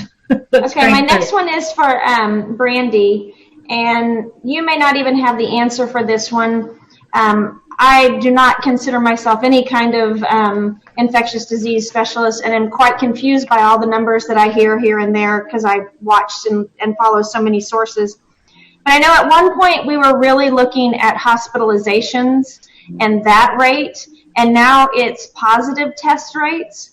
I'm not a conspiracy theorist, but I have had 2 friends who have had positive tests that actually didn't have a test done. And so I just wondered, the science out there, and how come we're no longer looking at hospitalization rates? We can continue to look at hospitalization rates. We're just trying to have broader data. So the 7-day hospitalization rate right now, what Dr. Flores and President Weir had asked for in the TEA letter was for it to be under 5 in a week, I believe is what the recommendation was. And right now at Travis County is 283. So Williamson County is 75. These numbers are so far away from 5 that we want to have some hope that we're going to get these kids back in school someday. So we wanted to have something more to measure by than just that one measure. We needed some broader measure. So Williamson County brought in the other metric to to the chart for us to have some other things to measure by. So I totally get that, but I guess help me understand like why we would want to look at another measurement if our initial one just looked so high and we were never going to have a chance. Is it really comparing like apples to apples by looking at a positivity rate and the hospitalization rate, or are we just looking at more favorable data by looking at a positivity rate? I think we're just trying to have broader data so we can really just make sure that we're getting a good view and not just look at one simple measure. Okay. All right. Thank you. I can speak to that more too if you want, because I've actually done a heck of a lot of research on it. And I mean, the positivity rate, the World Health Organization's guidance says under 5%. That's what they're looking for. Then you have an incidence rate. There was an article in the New England Journal of Medicine that said that for elementary, they felt under 10 per 100,000 would be the threshold that they're looking at. So there's been some guidance nationally. And obviously this is kind of a merging of that because they're saying, you know, under 10%, whereas World Health Organization said 5, they're saying 7, where this article in the New England Journal said 10. So, you know, I think these are just guidances and that's what they came up with. In terms of the hospitalization rate, my understanding was the rolling 7-day average would be 5, not 5 in a week. But that you're talking about 5 admissions a day, where right now in Travis County, we're at like 33, I believe, on our rolling 7-day average. And to get down to stage 2 would be under 10. Yes, which we haven't been at stage 2 since March, obviously. So, yeah, that's correct. And March 26th, I believe. Did you have questions, Corey, earlier? I thought I saw your hand when. More questions. They're not on there, but they're about. Do you want me to go? Yeah, go ahead. Let's. And then, Mr. Chadwell, I saw you next. Okay, but so I'm switching gears back to our learning management system. So I know that we are we using Schoology instead of like Zoom or Google Meets at this point? Is that what we're using for our virtual classrooms? Those two are both conference platforms, so they're a little bit different type of setup. A learning management system has assignments. Teachers can give feedback. There's postings. So it's there's grading for assignments. So it's a little bit broader platform. So when you think of it in those terms, a teacher might go within Schoology to access a conference platform. So you could put a link to Google Meet in there that your kids would click on to go into a conferencing platform. Okay. I got it wrong. Like there's something box or Jenny knows. Blue button. Blue button. You're talking about the blue button. So blue button feature. Are we using Blue Button? Are we using Zoom? Are we using Google Meets? What are we going to be using as we start on next Thursday? Well, we're going to have Google Meets. We're looking at Big Blue Button. It is quite expensive. There's some concerns with some of the support for that, but it's something that we're continuing to research. And Zoom for webinars, there are some licenses being purchased for large-scale events. And really that is more in Mark Gaypart's area than mine, and he's probably shaking his head right now wanting me to stop talking. So, Mark, do you have anything to add to that to help with Trustee Vesta's question? Well, what we have currently in place and what teachers have been using in the past has been Google Meet. And we want to try to standardize on one platform so we don't have multiple platforms with teachers using different systems and students as well. But we're always looking at other options. And Big Blue Button is an option. And I can add a little bit to that also. So the Big Blue Button is inside of Schoology. It's a conference feature that is inside of Schoology, and it's a free. It comes with the basic free version of the Big Blue Button conferences in Schoology.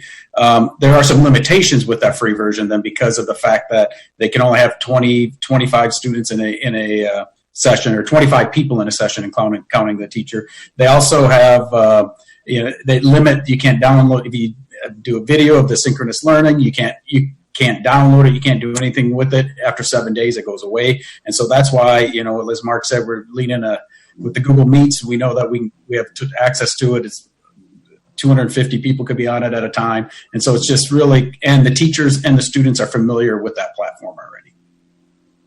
So, are there limitations on Google Meets too, though? Like in terms of features? Yes, there are some limitations with the features. They can't do breakout rooms at this time. Google has said they will have that available in October. So there's going to be pros and cons with any platform you select. You've mentioned, and we've talked about Google Meet, we've talked about the Big Blue Button, and you mentioned Zoom. And these all could indeed have added costs to the district. So we're trying to look at our options from an instructional lens, a digital safety lens, and a fiscal lens. So what I've been told is that Leander started today using Zoom, and Pflugerville also started today using Zoom. So what are, I know that right now that's not an approved, that at least that was what was said in the public comment, that it's not the approved, platform. So why are the other districts using that platform, but we're not encouraging the use of it or allowing it? Well, I think there's some safety concerns in using Zoom. Some of those probably have been addressed. You probably remember the media attention on Zoom bombing that was taking place. There's a free basic account. Small districts typically use that. Larger school districts, if they want to move into Zoom, would have to do a paid account structure that would provide you the security that you would want and the capabilities and the tools that they have. So is that something that we're looking into as we explore the different options?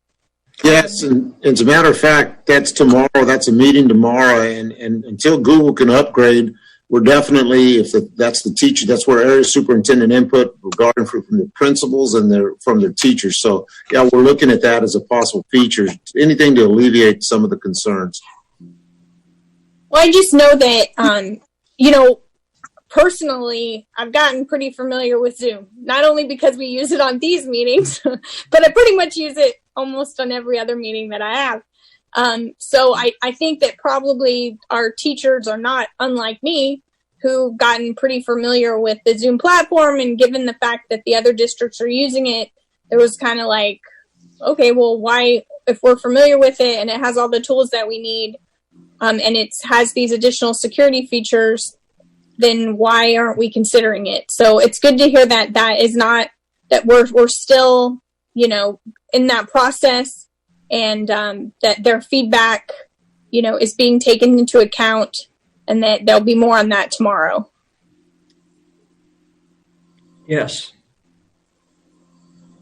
Can I guess just quite follow up? So teachers, I'm sorry, Dr. Bose, I was trying to write down. So I'm not even sure all the big stuff. You go from Schoology to Google Meets, or you could go from Schoology to Zoom possibly, and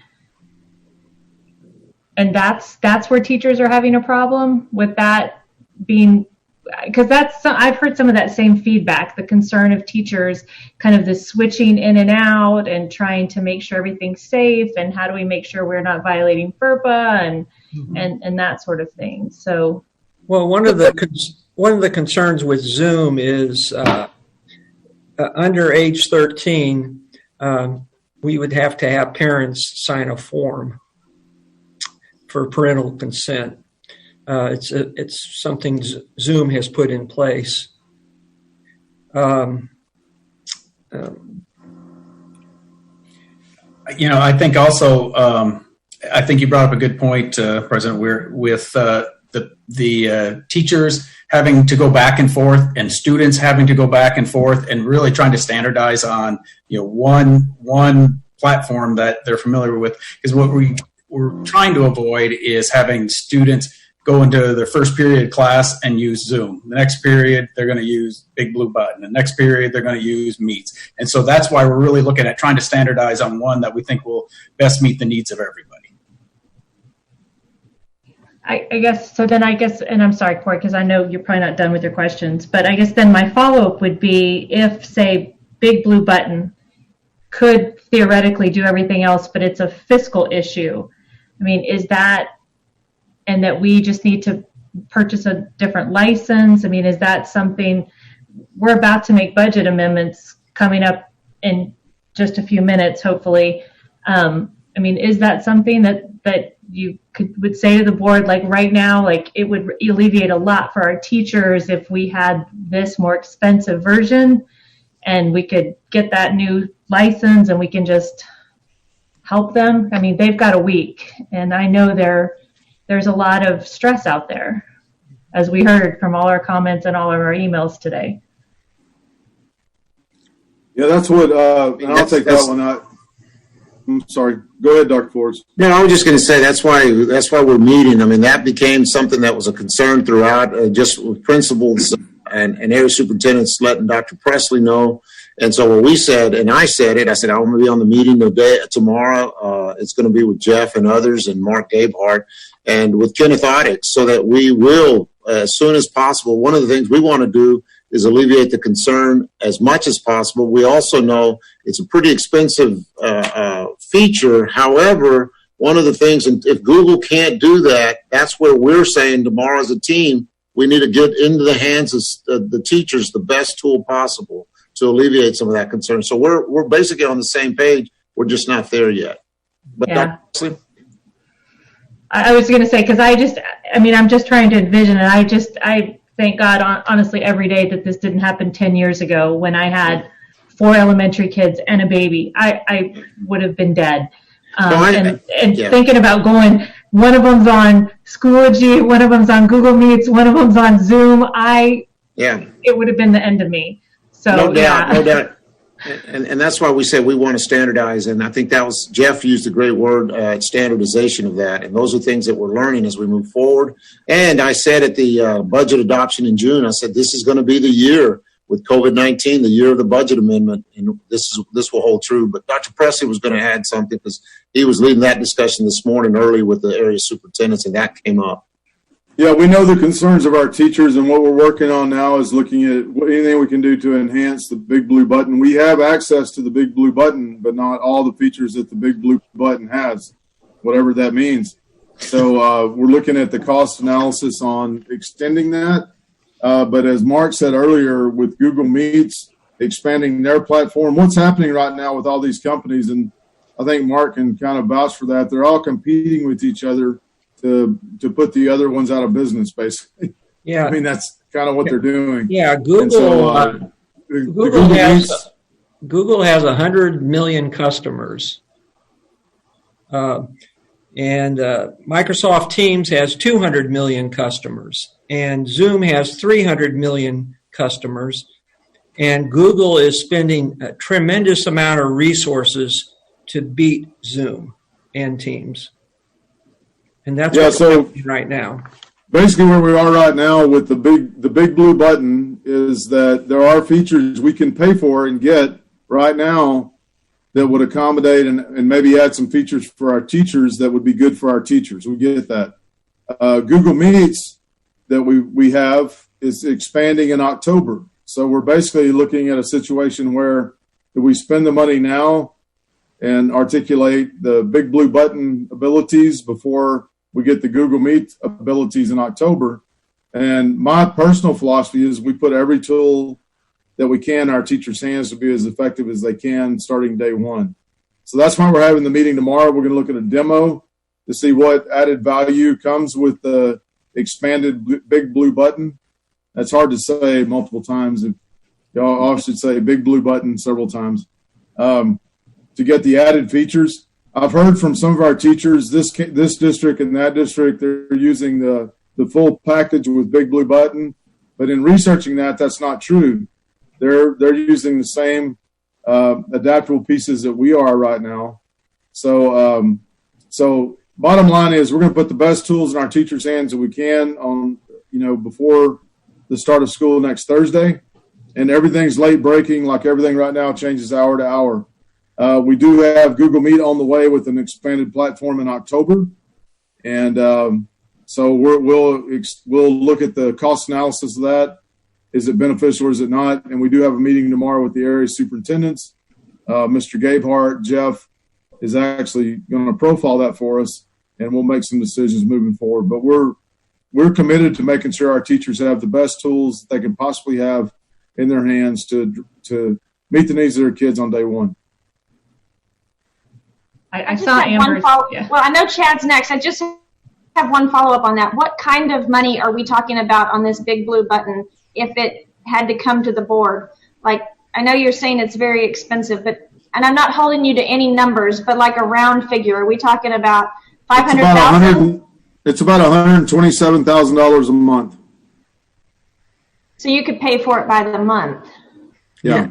And that's for the district, for the it's whole a licensing district. fee. Yeah. Yep. For every kid. Okay. That's not nearly as expensive as I thought you were going to say. No. I thought you were going to say it's like $5 million or something. It depends on how many months you go, but I mean, and then there's a training piece as well. Because once we get that, if we have, we use that as a stopgap before we get the Google Meets expanded platform, which once again, as Mark says, Google's racing to put Zoom and Big Blue Button and everybody else out of business. So it's a matter of training on that, and then telling our teachers we now have an expanding platform for Google Meets, so you'll have to train in that, which is a level of frustration as well. I get that, but we want to make sure our teachers have every tool available when school starts. So. Yeah. Well, and we should probably go back to Corey because I don't know if you only had one question. Was that your only question about the? I have other questions, but why don't we let Chad go and then I'll come back to. That was the only question I was done with this this series of questions. Okay, Mr. Chadwell. So I'll kind of along the same lines. I know there's numerous questions that we could all ask, and I appreciate them all, which kind of relates to some of the topics I wanted to bring up. First of all, thank you for putting the date in the stamp on the front of this presentation and highlighting what you did add and what you changed. That's always a great help when you do that, Mandy or whoever was responsible for doing that, so appreciate that. The other thing is there are a lot of things that are changing, and I don't think we can try to anticipate every scenario that it's possible that will come out of this. So, but it kind of goes back to what Jenny was saying about answering all the emails and trying to customize them. And this is something I'd like to consider is instead of trying to answer each email and we get copied on it and trying to read through it and see what's different, is if there is some sort of Facebook page or some sort of repository, an FAQ site that everybody can point to, because there's a lot of the questions and comments that are the same over and over. That's just an effort to save us all time, because I'm trying to read through all these emails and I say, okay, that looks like that's the same. That's a cut and paste. That's similar.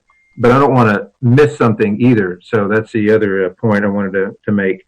And then, we got a couple more items to discuss on the agenda tonight. One is the dress code. And I think one of the things we have in our dress code will be discussed later is, what's suitable attire. And it goes back to I think Danny, you said something about FERPA rules, and it's just, I know there's a whole, so many options on what could happen in this, and there's a lot of scenarios that could be embarrassing or could cause some trouble. So I realize that, and it's going to take some time. And I think, Mandy, you said earlier in this, there's going to be a lot of jitters. Dr. Flores, I know you said this too. There's a lot of uncertainty going through this the first few weeks. And even over the years, there's always problems the first week of school about bus routes and classrooms and where they go. So I don't worry about that. We'll get through that as long as there's a great effort to get all this stuff done. And I'm confident that the team is putting together all the possible scenarios that are known right now. Of course, all of that could change with the COVID cases if that, the number of positive cases and all that. That's a whole separate issue. And then finally, the other topic I had was, the scenario of Zoom and versus Big Blue Button and Meets, Microsoft Meets. I know there's possible scenarios on all that. So again, I think the first few weeks will be chaotic, but it'll work out. And I think if the families and the students all have a great attitude of, there's going to be some stumbles, but for the main part, it'll be safety, focus on safety, just start doing these ramp ups, this hybrid model, start getting that done. So again, I think that was, those are the points that I had. And as far as a budget amendment, if it means buying a piece of software that saves time and money, but again, I don't want to invest in something now and make an amendment to something that could be free later on when there's, we're not even sure if you're going to be using it. So again, thank you for putting all that stuff together. I'd like to find an easier way to answer everybody's questions because there's a whole lot of similarities to them. So that's my recommendation. So thank you for that, Trustee Chadwell. I will say we do have a very robust FAQ on our Reimagining Education website, and we do point people to that. I think sometimes people just want personal touch. We constantly monitor social media as well, and we do answer questions on Facebook and Twitter as well. And I have seen that. I'm kind of relaying that to the public as well, because as we're getting these emails, I don't want somebody to think that I didn't see it as a trustee. If it helps you, if it gets a message out, if you can just say all our answers are here, your answer was similar to what we're focused on, and here's a link to it. So I'm trying to make it as efficient for everybody. There's so many moving parts right now. I'm trying to make it as efficient for the trustees, for the staff, for the families to get the answers they need as soon as possible, as quickly as possible. Thank you. Ms. Gonzalez and then Mr. Math. So I might have missed this. I had some connection difficulty, but did we talk about, I think we mentioned briefly about tracking students that are logging on or not logging on. What is, and I know the first week will be chaotic, so what is going to be the protocol for tracking those students that aren't logging on? And then after we identify those students, what's the next step after that? I think I can take that. So our campuses will have recovery teams to look for kids if they're not logging on or they've disappeared or they're not engaging. We're working through all the parameters of attendance accounting with what TA has given us to do with attendance accounting. And remember that the first 12 weeks right now, we're funded based on our average daily attendance from last year during those first 12 weeks. But in fact, if we have a higher attendance rate, we claim that as well. So each campus will be working diligently through the area superintendents and principals. And just like we had in the spring, we had recovery teams that got us up to about 98% identification of kids. And if some kids weren't engaging, they moved to, out of state or somewhere else to live with relatives during this crisis. So we have a plan in place. Each campus will be looking desperately for their kids that aren't engaging, and we'll move forward from there. I hope that answers the question. It does. And then to follow through with that, after we identify and we track down the child and we make sure they have a device, how do we get them caught up? If they've missed a week or if they've missed 2 weeks, is there a plan in place to get them where they need to be with their peers? Yeah, with one of our key things being flexibility. If we find a kid who's been missing for a while, we want to show a lot of grace and flexibility. We've talked about grace versus grades and allowing kids to get caught up. So I'm sure they'll be given the scaffolding they need. And I don't want to speak for Mandy in her world, but there are opportunities for kids to get caught up if they've been missing for a while. every year, even under normal circumstances, we have kids who don't show up until after Labor Day because they're traveling internationally or they've gone somewhere or they don't come back to school. So we still have that same dynamic that we've always had in play. And so, Mandy, I don't know if you want to add anything to that, but there are opportunities for kids to get caught up. Yeah, I would also add that's the importance of those universal screeners that we'll administer by the end of September. That absolutely will give us great data on all of our students compared to last year if they were in our system. And we've also stood up within the curriculum team an assessment item bank. And so when you think of those older learners, we have individual assessment items that teachers can pull over and use those to assess students' mastery of standards or where they may have gaps. And so our teachers do a great job of that every year. It's a cyclical part of education now. Students arrive in school and we see where they are. It just so happens that this year, instead of a typical summer break, they had a much longer time that they've been away from us. Mr. I think I was. Yeah. Yeah, so I want to fast forward to what the classroom might look like on September 10th, if that is indeed the date that kids go back. We know that about 30% of the kids parents have elected the on-campus option. Do you have any feel for what class sizes might look like and what percentage of the teachers will physically be in the building? Just kind of how do you allocate kids per classroom, per teacher, and that sort of thing? That's the question. That's the question that every campus principal is working through right now. Is we do get those numbers of teachers who've requested some of the leave options and the alternative work arrangements that Annette described earlier. And as we clean up the data that was collected through the parent choice survey. And so at elementary, they're very much looking at teaching kids in either cohorts of in-person students or virtual students. And so there's some division there based on the numbers of students and the parent choices and the teachers within the building. At secondary, it is more of a cohort with a mentor teacher, allowing for us to gradually start to move students throughout the building. You probably saw, or many of us saw, the pictures out of Georgia of the very packed hallways that would typically be our high schools here in Round Rock with 2,500, 3,000 students in them. And so we won't be moving in that fashion at the beginning when we open our schools. But then as the disease activity lessens and we do hit some of those better metrics that Brandy described, then we'll start to gradually have more and more movement in our middle and high schools.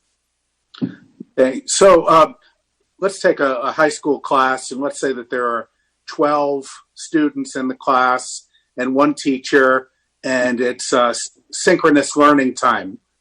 Is it possible, if not probable, that 12 kids will be tuned into 12 different classes at the same time while a teacher is teaching a 13th subject at the same time? And would that be somewhat chaotic? That's some of the logistics our principals are actually working through. And so I know they're looking at options for partnering teachers to allow some release time for a teacher to go and teach to or within an empty, quiet setting. We also have some ability to pre-record lessons. And then there are some groupings of students that they're trying to build very intentionally, students with like interest or like classes. And so that would allow for a more aligned instructional experience. But to your question, Trustee Math, that is part of when we put together those safety protocols, which was our top priority for our students and our staff, limiting movement while also providing students the full complement of courses that we offer at high school will necessitate some of that. And we'll use earbuds, headphones to try to keep it from being chaotic. We'll have kids spread out. And as I said, our principals are looking at creative solutions to try to minimize any distractions. I don't know, Dr. Presley, if you have anything you want to add to that. No, that was right on point. So that's the effort. Once again, the the flying banner above everything is safety of our students and staff. And so the effort would be to put kids in pods. Just give you a for example, if and I'm not suggesting we'll be able to play any sports this fall at all, but if we put all of our volleyball players in the same areas because they go to volleyball practice at some point together, then they're all together. And what that avoids is if there's a positive case of COVID within that pod, then it's not everybody in the school has to quarantine, but the people that were around. And we could talk forever about all the protocols about how close you were to a person, if they coughed around you, if they sneezed around you. We're looking at all that from the health department. But the idea would be to put kids together that may be together in outside activities as well in certain environments. So it is very different. But what you said originally, Mr. Math, is correct. You may have a teacher teaching a class in a room, supervising kids that are taking different classes in that same room. But that's why we have headsets and earbuds and all that kind of stuff to make sure that we can make that as successful as possible. So is it bring your own earbuds or is that something? Earbuds are like masks. We're asking everybody, if you got one, bring it, because we don't have enough to just supply everyone in the district every day, but we'll have some on hand as well. So if you want to bring your own, you can, but we will have some available for students to issue to students and staff on a daily basis. But obviously the ability for us to give every kid a mask and earbuds every day is not, it'll be very difficult. I'll say that. It'll be very challenging. So we're asking, just like we are with devices, and that's a big message I think we need to continue to perpetuate. If you have a device you can use, please use your own device and not use one of ours to make sure we have enough to cover the kids who truly don't have the resources that they need. So, but we will have some on hand for those who need them, but we're asking people, if you have your own, please use it. And that goes to face coverings, earbuds, headphones, whatever that might be. Okay, one final question. Could you provide a little bit more description as to what lunchtime would look like? Yeah, right now, experience. Yeah, right now we're planning on most kids going to pick up their lunch and taking it back to their classroom or pod to eat it. Because we're trying to avoid large gatherings, so we don't want hundreds of kids in the cafeteria together at the same time. So that's kind of our plan right now, is to have a distribution point where they go pick up their food and go back to their classroom and eat it in the classroom with the kids they've been with. So that's the plan when we regain some in-person learning in September. Okay, thank you. Oh, Ms. Feller. So, Dr. Presley, you mentioned bringing your own earbuds and devices and face coverings, and this really just popped into my head. I have so many friends that volunteer and are feeling so like they're unable to do anything given the current pandemic. Are we accepting any kind of donated face masks if there's any kind of sewers out there, or are we really just sticking with stuff that we've bought? I kind of I envision a PTA sewing face masks or something like that. I don't know if that's something, even if we're accepting that, or is it really if that somebody can't provide their own, they would rather us use what we've provided? We really don't have, we haven't created an avenue right now for the school to receive. We have purchased face coverings and hand sanitizer and all those sorts of things. And I'm getting into Terry Wooster's word a little bit. For our campuses to be safe. But if people have made things, I know there are a number of booster clubs around the district that have made face coverings for kids with their school logo on them. They're distributing those. So, but we haven't created an avenue where directly to the school, somebody drops off, 500 masks and we distribute those. So we have those available on every campus. But we haven't, I'm not saying we can't do that. And I had a question earlier this week from a parent regarding what kind of mask. Are we going to be screening the mask to make sure they're made of a certain type of material and not another type of material? Because now studies are coming out saying that this material is better than the other material. We're not going to be, we just want to make sure that kids' faces are covered starting out. And if we get more developed information from that from a health standpoint, we may say we may limit, you need to have this kind of face covering rather than the other kind of face covering. But we're not to that point yet. Dr. Presley and Trustee Beller, I will say we have had, in community partnerships, we have had businesses contact us and ask if they could donate. And in most cases, it is the disposable matte blue masks that you see. And so Rachel Sefton on my team is coordinating with them, and I think she's been in touch with Terry and some folks on his team about the best way to maybe get those centrally donated, and then we can disperse them to campuses. I had a couple quick questions. Sorry, Corey, did you? Okay. I just wanted, Mandy, I wanted to go back. You were talking about the parent info video, and we talked about that a little bit today. So how will that go out to parents?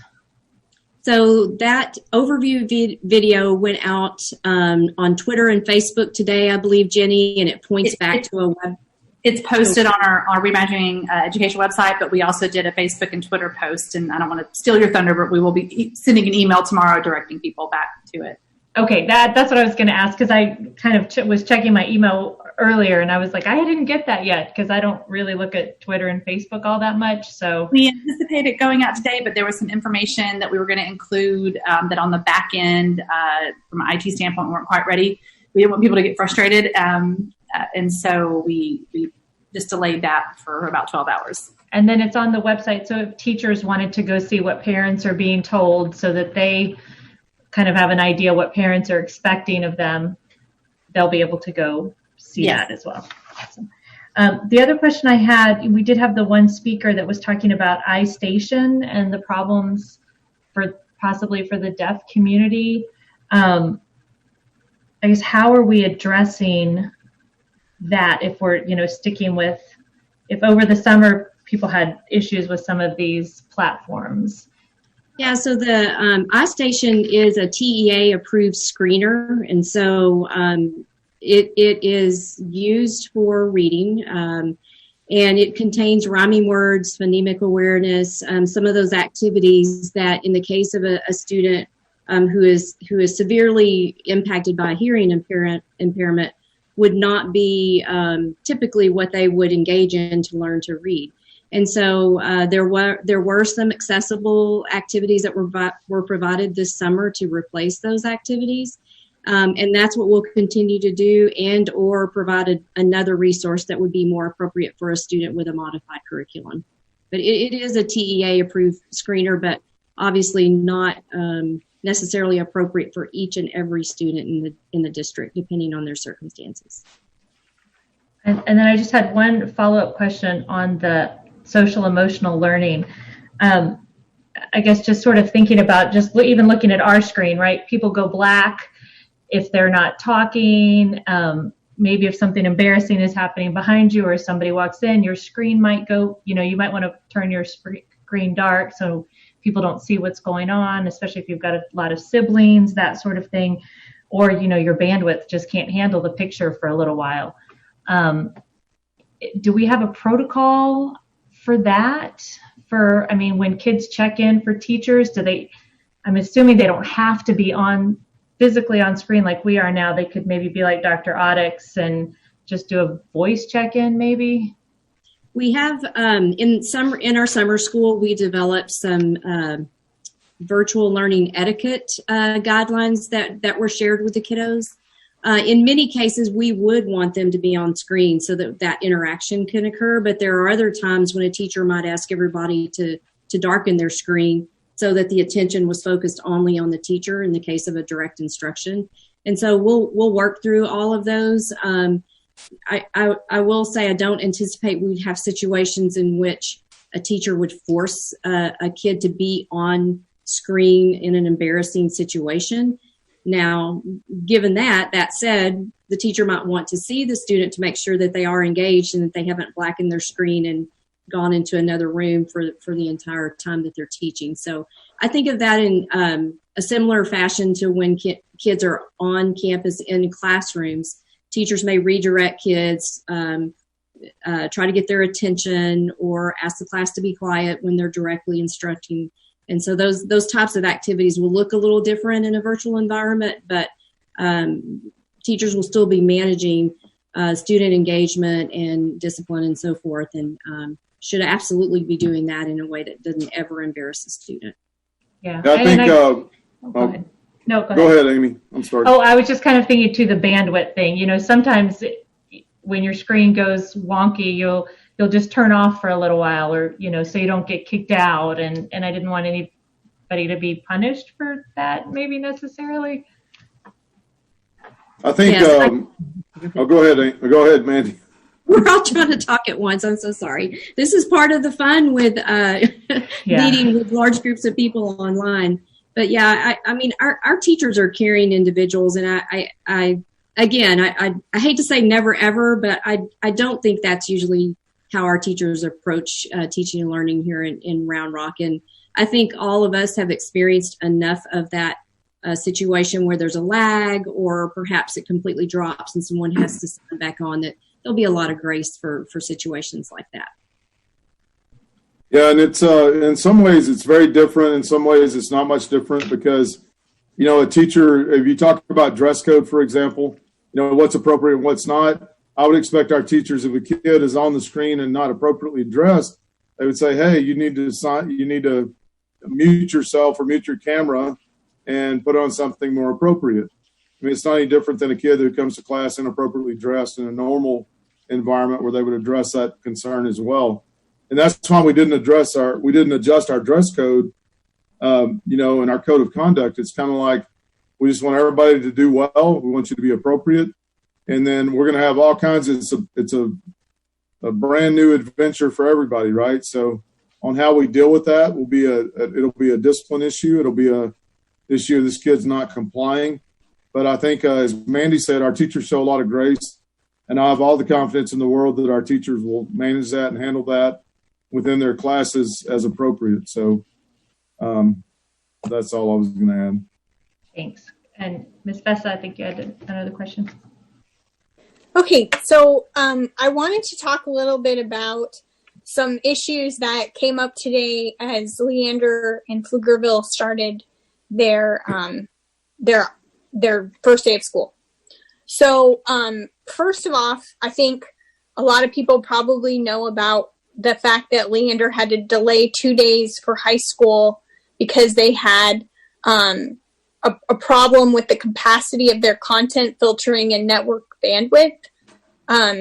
Could you address what you like, whether that you anticipate that being a problem for us, or how we're making sure it's not a problem? And then I have another one scenario too, but yeah, I did follow up with Leander ISD to find out what their problem was, and it was indeed their content filtering solution.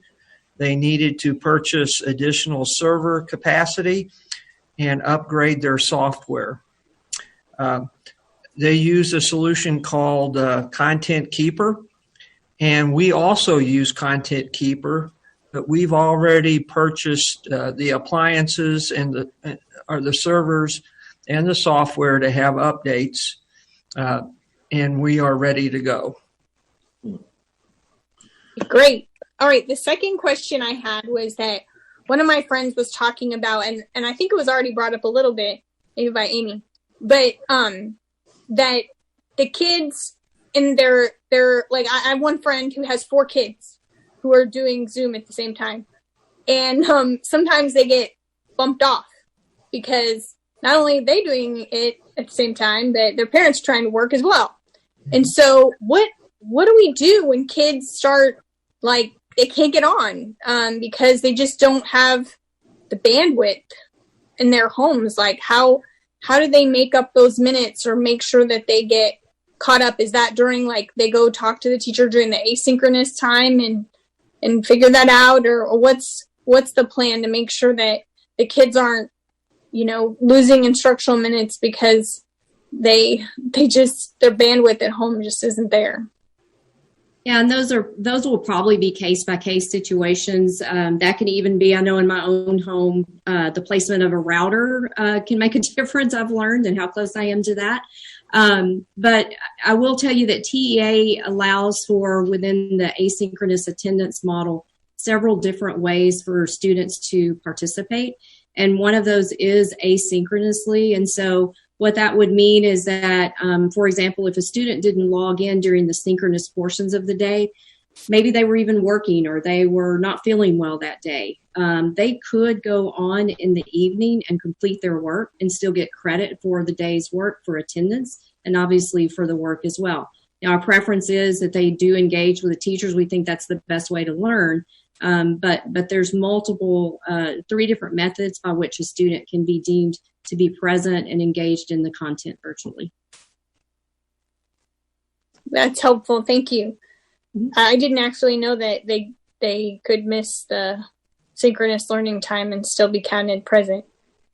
So the last thing that I really had is kind of, we've addressed it a little bit, but I want to go back to it just because I think it's such a big issue. Is, we've definitely received a lot of feedback to wanting to delay. And I just really want to talk more about what the decision-making process is there. And just to make sure, because I know that teachers and parents are watching tonight and they're trying to get a sense of whether we're ready. And so I can speak to some of the processes that are in place. And I do want to acknowledge we have ramped up quickly to Schoology. I think that is something that we've shared multiple times. It's no secret with that.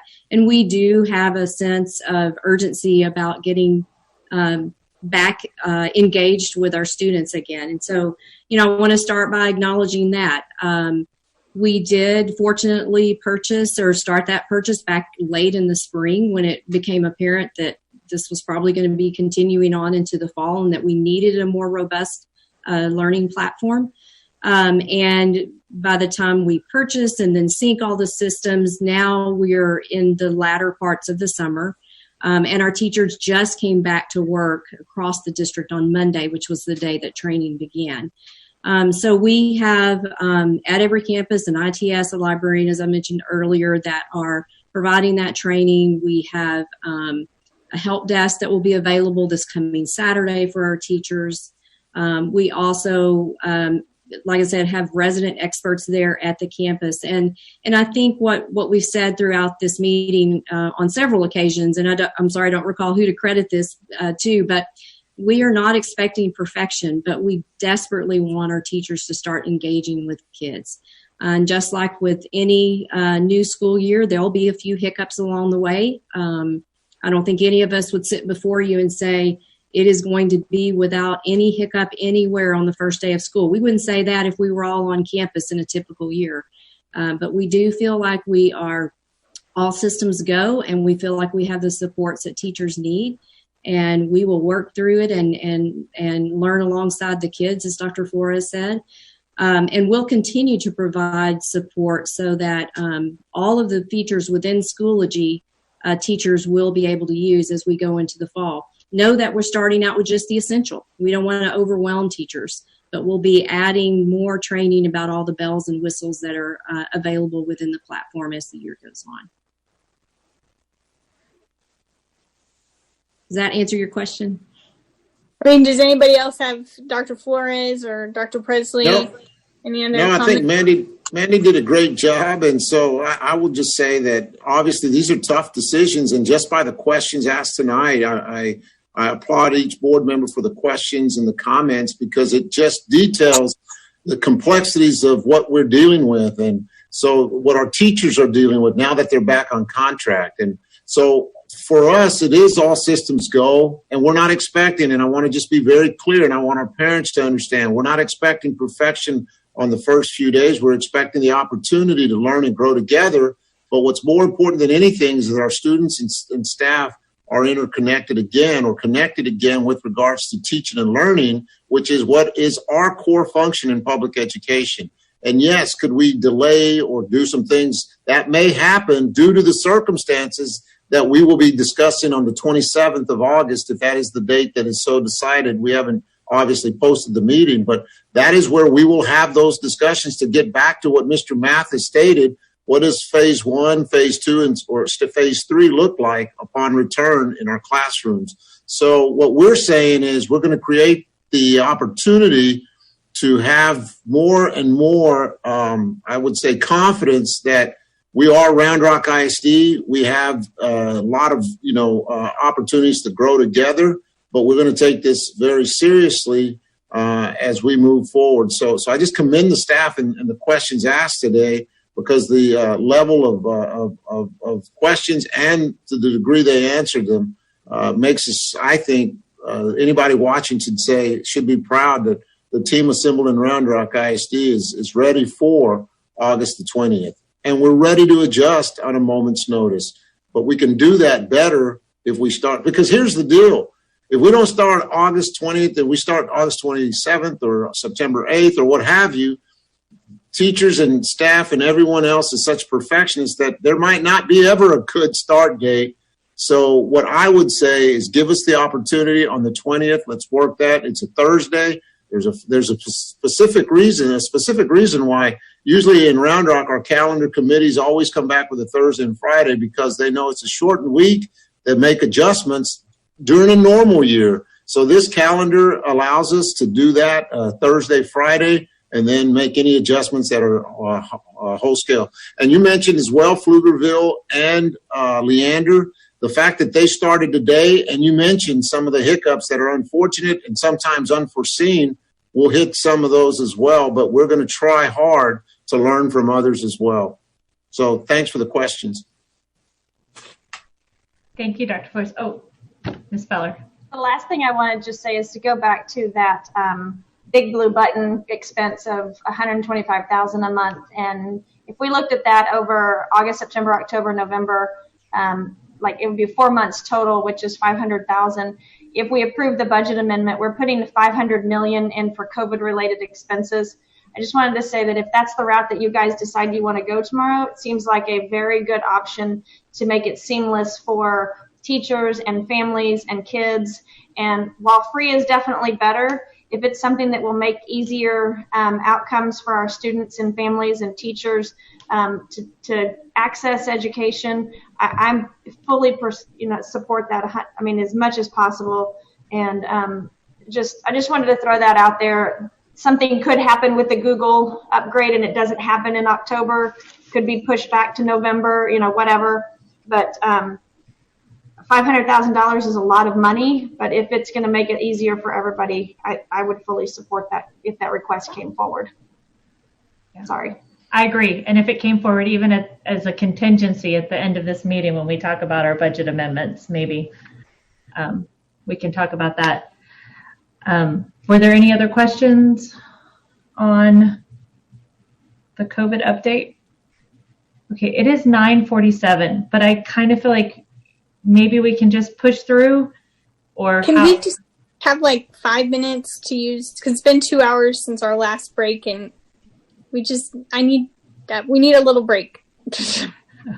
All right, let's take a quick break. It's 9:47. Let's come back at 9:55. Okay, thank you. All right, so it is 9:55 and we're all back. So we will move to item D1, the student handbook, and that is Dr. Presley back. In that H1? Oh, H1. What did I say, D? Uh-huh. It's getting late. We gotta hurry. Yeah, Dr. Presley has that item, so Dr. Presley. He's also modeling the problems for us. Yeah, okay. No, I'm good. No, I'll just, the handbook hasn't changed much at all from last year, so I'll entertain any questions you guys have. You had a chance to look at it. The only question that I had, and I know Lindsay's on here, and we haven't done the TASB updates yet, 114 and 115, but I know there's some big Title IX updates that are coming, and the federal law actually goes into effect tomorrow, though we won't have kids back on campus. So were those Lindsay, there you are. Were those incorporated into this, or do they need to be? So we have adopted, every year we largely adopt the TASB policy model. If you look in the handbook, the sections specifically related to issues that would be impacted by Title IX are pretty broadly written and refer people to board policy to get more specifics. So the handbook is appropriate as is to encompass those Title IX changes. Okay, because I just remember from the training that I did at Summer Leadership, there's 2 ways people can do that. And so I didn't know if we needed to have that in the handbook or not. So the handbook does largely just refer people to the board policy. We take a kind of bare bones approach to that issue. Okay. I mean, I would guess most people go to the website anyway, but just wanted to make sure. And I think that was my only question. Did anybody else have a question? Mr. Math? And then Mr. Chadwell. So I'm looking at page 9, and my body isn't even cold, and I've been replaced as TBD. And I just did want to point out that I will be serving on the board at the beginning of the school year. So thought it might be appropriate to get my name back in.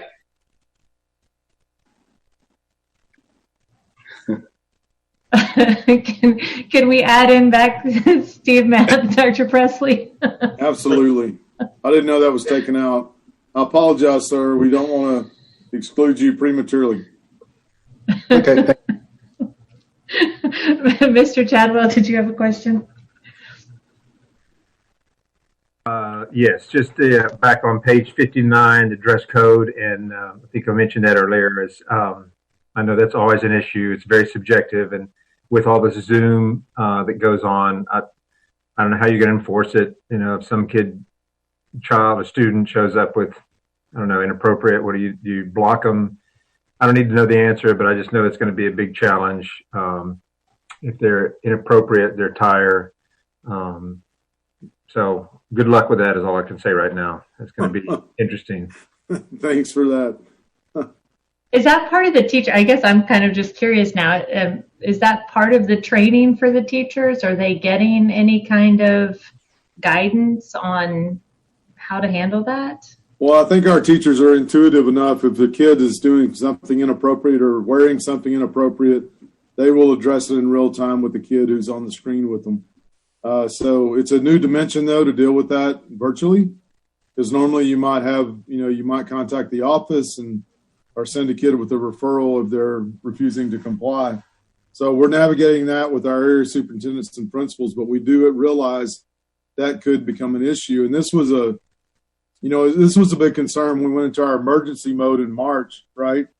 Because we were reluctant to have kids on screen and what uncle might walk behind them, not just the kid, but what's going on in the home. So we're looking and navigating that. It's a brand new world. So I can't tell you we have all the answers to that, but I know I have confidence in our teachers. They're intuitive enough not to allow any nonsense to happen on the screen, and they will address it and we'll take appropriate action.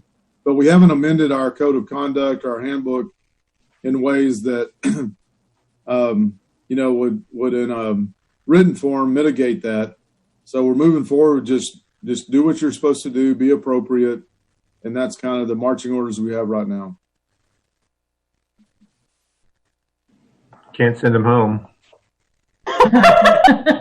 That's absolutely true, sir. You can't send them home. Go to your room. All right. Okay, it's 10 and we've got to, let's, if no one else has any further questions, shall we move to I, agenda action items for consideration by consent? Madam President, I'd like to make a motion. Please do. I move that the board approve items I-1 through I-17 by consent. Second. Okay, we have a motion and a second to approve items I-1 through 17 by consent. Is there any discussion?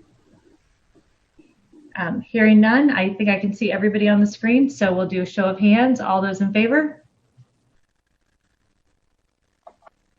6-0. Passes. Yay. So now we are down to our action items. J. Our first one is appointing the delegate and alternate to the 2020 TASB Delegate Assembly. I volunteer to be our delegate if no one objects. I was on. I did the grassroots, and then I was also a delegate at the regional as well. I think last time, Amber, you were the alternate. Are you okay with that again? Yes, I am fine with that. Okay. Mr. Math. I move that Corey Vessa be named delegate and Amber Feller be named alternate to the TASB. Says 2018 delegate. So 2020? Yeah, 2020 delegate assembly. Right. I'll second that. So we have a motion and a second that Corey Vessa be named delegate and Amber Feller be named alternate to the TASB 2020 Delegate Assembly. Is there any further discussion? All those in favor, raise your hand. Right, passes 6-0. Thank you. Now, item J2, endorse TASB Board of Directors candidate. We had 3 people from our Region 13 who have applied or are candidates. I don't know if people had a chance to look at the bios and if anyone had any recommendations. Mr. Chadwell? I'll make a quick statement here. I know the two ladies there, Margie and Mary Jane. They've been real active. Both of them been over the years in the Central Texas School Board Association. Mary Jane's the current member, and they've both done phenomenal jobs. I don't know Earl Foster. I don't think I've met him before. If I have, it was briefly. But either of those two ladies would be great. I think it's one of these. I don't know how. I think Jamie Mathias from Austin ISD he's not going to renew. I don't know how they're going to fill in that slot. I don't know if one of these ladies could be. We make a motion tonight, and one of the other ones could apply for that. So it has something to do with there's 3 in Region 13. Verna Jean Mott, who's very well known, she's the board president over at Pflugerville. She's been on the board for many years. Is one. Jamie Mathias is the other one, and then these 2 ladies. But so if anybody has any comments or questions, but I'm fine with either of those 2. Again, nothing against Earl Foster. I just don't think I've met him before. And the only one of those 3 that I know I have met is Mary Jane Hetrick, so I could endorse her. I don't have anything against the other 2. I've just met Mary Jane last year at TASB. Mary Jane's very involved. I mean, I attend pretty much every Central Texas School Board Association meeting, and she's there at almost every one, which definitely goes towards her dedication towards this work. So, I've been very impressed with her and felt confident that she could do a good job.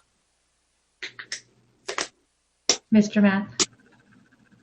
I move that the board nominate Mary Jane Hetrick of Dripping Springs ISD to the TASB Board of Directors in Region 13, Position B.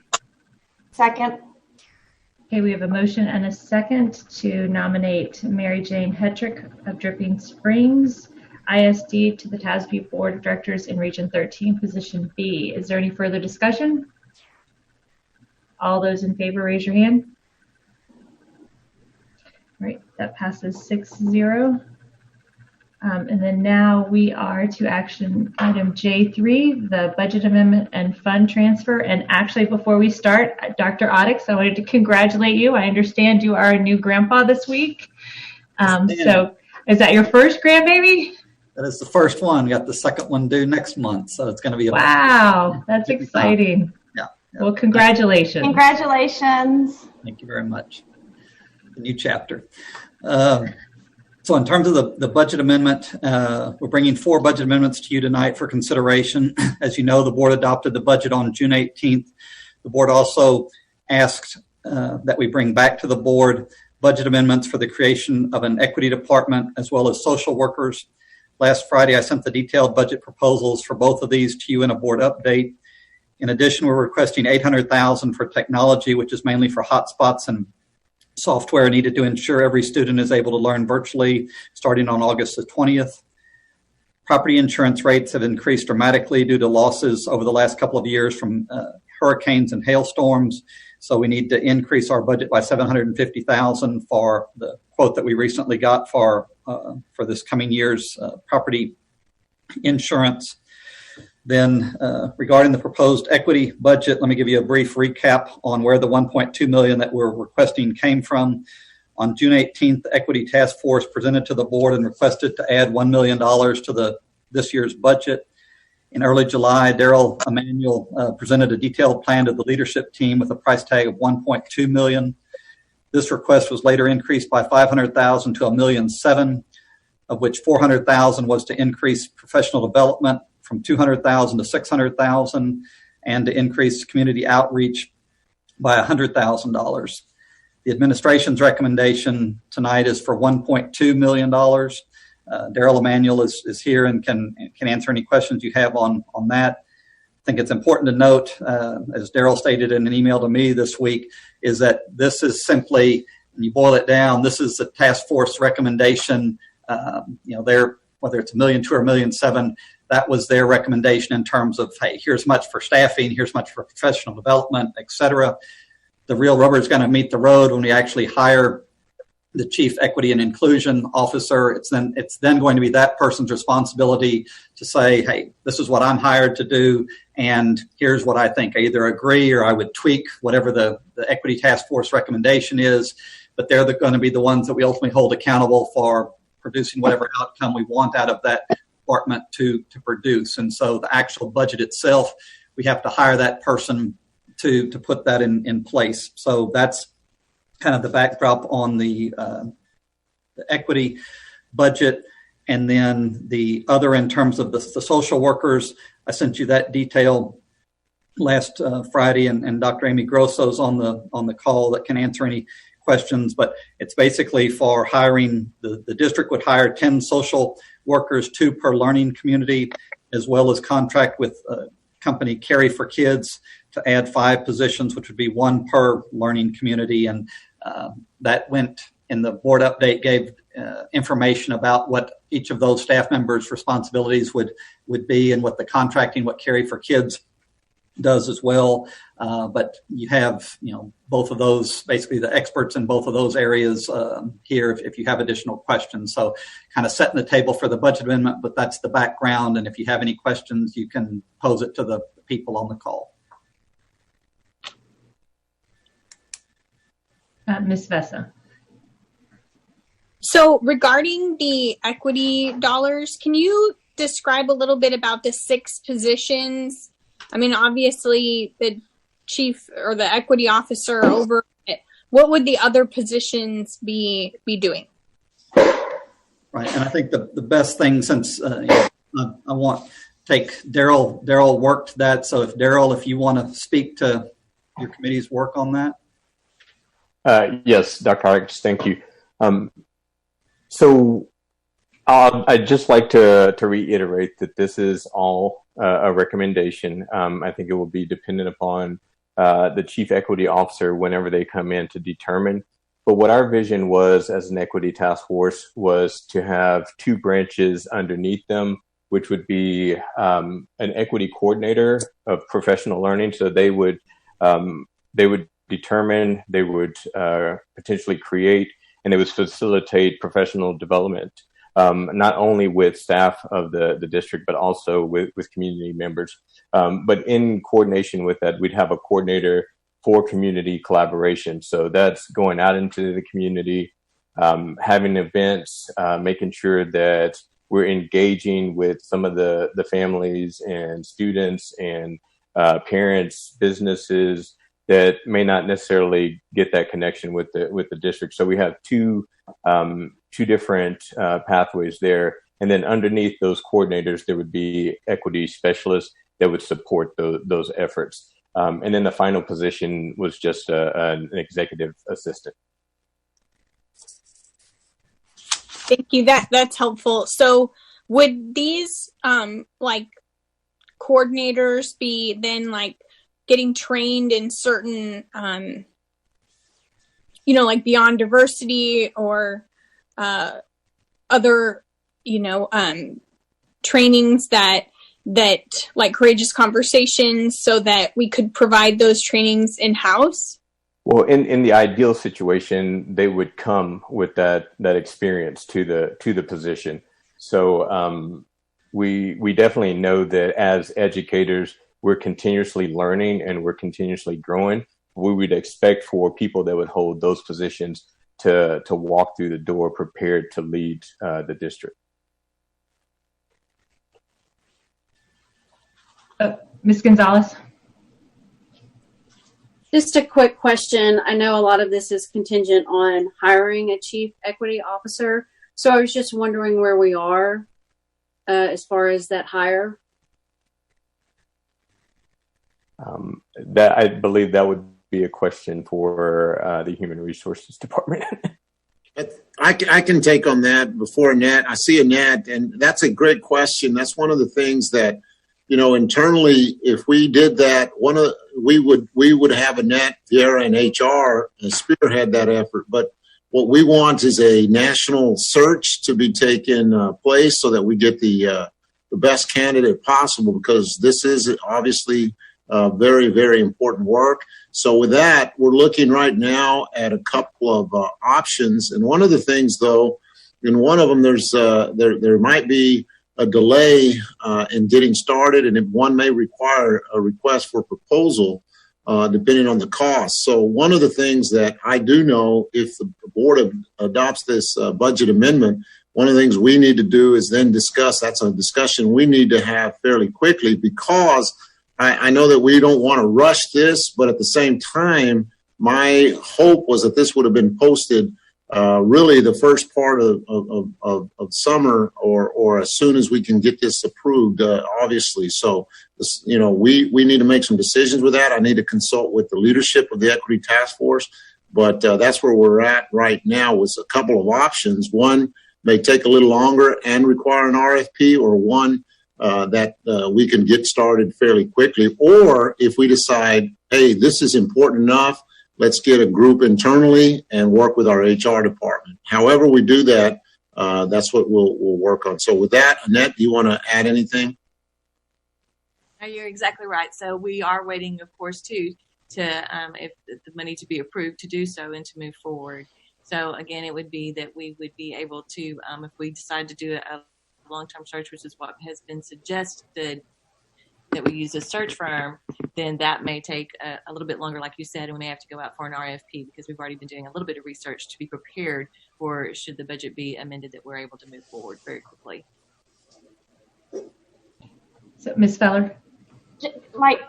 So can you help me understand that process just a little bit better? Are we going with a search firm? Or have we decided that we're going with a search firm, and have we chosen a search firm? I'm sorry, I'm just a little, we are decided. Help me understand that. Yeah, one of the things that we talked early on was we had first, had a discussion, should we do this internally?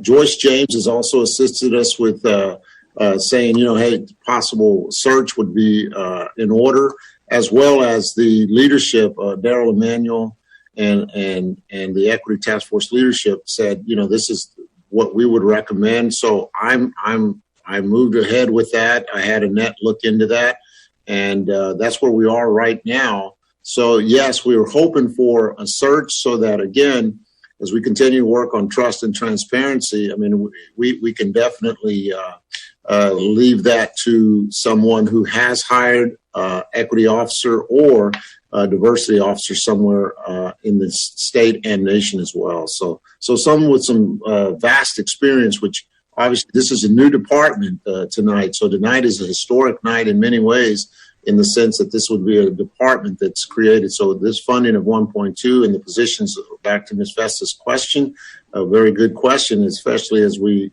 begin with the department. So Annette, you want to expand on that as well? You're exactly right. So we did meet and had talked, like you said, with the leadership from Equity Task Force as well as Ms. James. And it was determined, we tossed around the idea of a search firm, just like we've done for the chief of police. And so there were a couple of search firm names that came up, as well as I did some research to get some other names of search firms. And so just like I've done in the past, if we use a search firm, is you contact them and find out exactly what they offer the district and what they do for the district and what their focus is. And so we really focused in on search firms that have searched for diversity positions in the past. So that was the main focus, and their focus, of course, being on equity. So not just on diversity, that was the important piece, is to make sure that we got the equity piece in there. So that is in process, just to take a look at those. Like we said, we'll have some more conversation because some of them are a lot pricier than others, which may cause us to go out for an RFP. So that's what we're waiting on to see what happens tonight before we make any decisions moving forward. So by us approving this budget amendment, will be give you the go-ahead to select a search firm to move forward in this process? That's what the holdup is you don't have this budget amendment to hire the No. We would be asking. We would be funding this if obviously it's below $50,000. But if it's over, then it's an RFP. So this budget amendment was not contingent, or this search was not contingent. However, coming back, if it is over $50,000, then we're obviously going to have to ask board for approval, which again delays or adds time. I wouldn't call it delay. And so we need to weigh how much of a delay we want to continue with. So do we know how long till we get that final decision as to whether we need an RFP or we can go with the search firm? As you can tell, I'm very eager to get this going, and I'm ready to get the department up and running. I'm super appreciative to Daryl and his team for making the budget presentation to administration. I support the money in this line item in conjunction with the social worker addition to address social emotional learning. So I'm just ready to get moving, and I want them to get on board as soon as possible. So how long do you think it would be until we get that next step moving? Tomorrow. What did you say, Annette? I'm sorry, I missed it. On the search firm that we do choose. And so depending on the search firm that we go with, there are some that are already telling us, it may be a month before we can even get started with them. So that's part of the decision-making point of which search firms to go with as well. And you want to do a great job, so we want to make sure that we hire the best so they do a great job. Sure. But we also are hoping to find one that's not so delayed, perhaps. But if it has to be delayed to find the best, then that's okay too. But, I'm with you. We're ready to move. But we do have to work with the company as well to make sure that we don't have to do an RFP, but also if they can speed it up a little bit faster than having to not get started for a month, which some of them are in that boat. And last question, who makes the final call on when we pull the trigger on a search firm? It'll be a discussion between Dr. Flores and myself and the Equity Task Force leaders, and they've made some recommendations, and we'll look at those again and be able to move forward after that. Great. Thank you. Mr. Chadwell. So I know this has been an issue that's been pending for a while, and I want to make sure that this is done correctly. I think every major corporation in the U.S. and probably every large school district across the U.S. is also looking for improving diversity and hiring chief diversity officer. What's that? And so I want to make sure that it's done correctly, that the search, because there's a high demand for people who have all of these qualifications. We've been given a lot of books over the last couple of years on undoing racism or difficult conversations. I think the latest one is white fragility. That's supposedly, I haven't read that one yet, but there's a lot that's going on. I just want to make sure that this is investment done properly. And, in the long run, in this time next year, the board and the community says, yeah, it was done right and it was implemented correctly. So as much as it would be great to have it implemented tomorrow or next week, just rest assured that everybody else is probably going through the same approach right now with all of the activity that's going on worldwide with some of the comments that were made earlier by the speakers. Similar comments are being made all over. So that's the only hesitation I'd have on that. So is just to be careful and select the right person so we don't have to go through another search later on. I know I have a lot of confidence in Daryl and his team. There's some amazing women that he's got in that leadership team that I know have a lot of opinions and will help make the right choice for our district. I think one of our speakers today actually mentioned how amazing our equity task force has been, and I do appreciate all the work that you and the entire team have done. Yeah, and if I could take some time. So first of all, Trustee Chadwell, you're perfectly correct. One of the things that we've talked about numerous times has been that we want to make sure that we get this decision correct, as opposed to doing it quickly. And I would be remiss if I sat here and allowed for my name to be the only one mentioned in this effort, because I stand on the shoulders of mainly those three Black women that you saw present with me in June, Tiffany Harrison, Natasha Daniels, and Kiana Pitts. But we also have other members that continuously lead, Sam Soto, one of our local principals, Philemon Aldama, one of our APs, and Shamika McDade, one of our ITS. So I want to make sure that not only y'all as board members, but the community know that this is a collective effort, and it will continue to be, even though there may be some time between the decision that gets made tonight and the hiring of that position, the work won't stop. It can't stop. And all of the members of the Equity Task Force are committed to continuing the work. Thank you. Are there any other questions on I guess it's the whole budget amendment? The only question that I had is I didn't know, given our previous discussion for the technology line, if we wanted to, or if we needed to give you a little, I guess Trustee Feller said $500,000, but so that you have that in case you're going to do something tomorrow, Mr. Audix. So that you know, I mean, we'd be fine between now and the next meeting, in that like when the board adopted the budget back in June, I've got money that I intentionally told y'all about, put it in contingency to where if something came up, there's money that we could draw. And then even if I came next month and said, hey, now would you approve? Well, we could set up the original PO and all that sort of thing for 1 month's worth of expense, and then just replenish that with a budget adoption later on. So we don't need that tonight. If we need it, ultimately I can come back to you next month or the month after, or whatever. I do have a question about the $5 million in the COVID. I know that can only be used for capital expenses, and that a little bit concerns me because we may be facing a need of additional staff, temporary staff, to meet needs. So I just want to make sure that money is flexible to be able to both used for capital expenses, but also for, operating expenses that might be needed for a temporary period. Right. So what's important, and I'd say kind of like a keep it simple type of thing.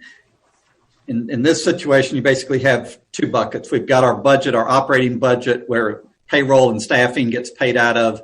And then you have capital projects, which is for long-term capital projects, non-operating cost. And so what we're talking about tonight is literally both hands. I mean, the budget amendment deals with the operational side, and just like we're asking the board tonight to approve increases to the budget on the operating side. On your concern, if, hey, next month, the month after, hey, we need to add somebody, it's not in the budget, I'll simply come to you at that time and say, here's the ask. COVID hit us, we need some temporary workers, we need whatever on the operating side. We'd come at you with a budget amendment on the operating side budget, but that way we keep the, capital is capital, operating cost or operating cost. And so we need to keep that distinction clean from an accounting basis.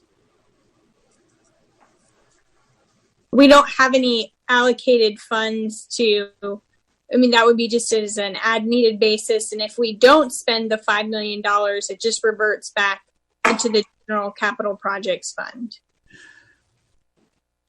Right. I mean, it will literally, just like what we've done, when we last year, if you think back to when we actually created the capital projects, and it was like, well, how did we come up with the estimated ask? And I literally keep the spreadsheet right at my desk, but to give you a sort of context, it's like there's a line for each one of the expected expenses or capital projects. Simply added a line there, $5 million for COVID related expenses. And so that's what's on the sheet. It's one bucket. We track the expenses, based on, okay, is it athletics? Is it fine arts? Is it, what is it? So we would simply track it that way. But hey, if one place, if COVID needed $6 million and something else didn't need it, we'd simply, that's the bucket that we're going to be drawing those non-bonded capital costs from, is the intent.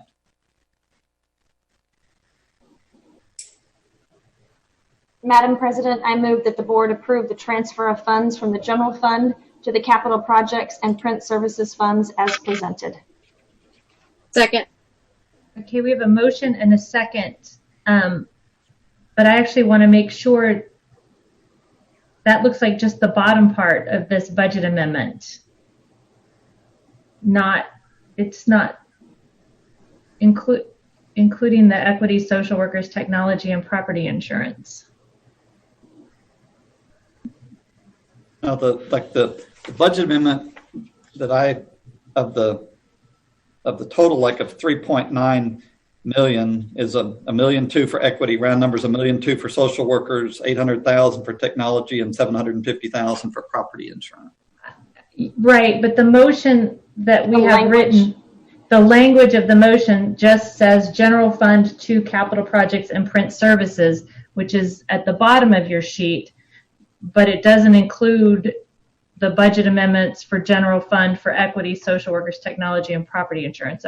It's just the motion of the language. So Doug. So how about if I readjust that to, I move that the board approve the transfer of funds from the general fund to the capital projects and print services fund as presented. And I move that the board approve $3,928,245 in budget amendments for the equity, social workers, technology, and property insurance. Also as presented. As presented. Yes, that's fine. Okay. Okay. Second again. Okay. So we have a motion and a second to move the transfer funds from general fund to the capital projects and print services fund as presented, and to move $3,928,245 into equity, social workers, technology, and property insurance as presented. Good. Is there any further discussion? Mr. Mouth? I got a quick question. So, Kenneth, when we voted on June 18th for the budget, there was a discussion about there were some things that we were asked to talk about changing. You said it had to be adopted.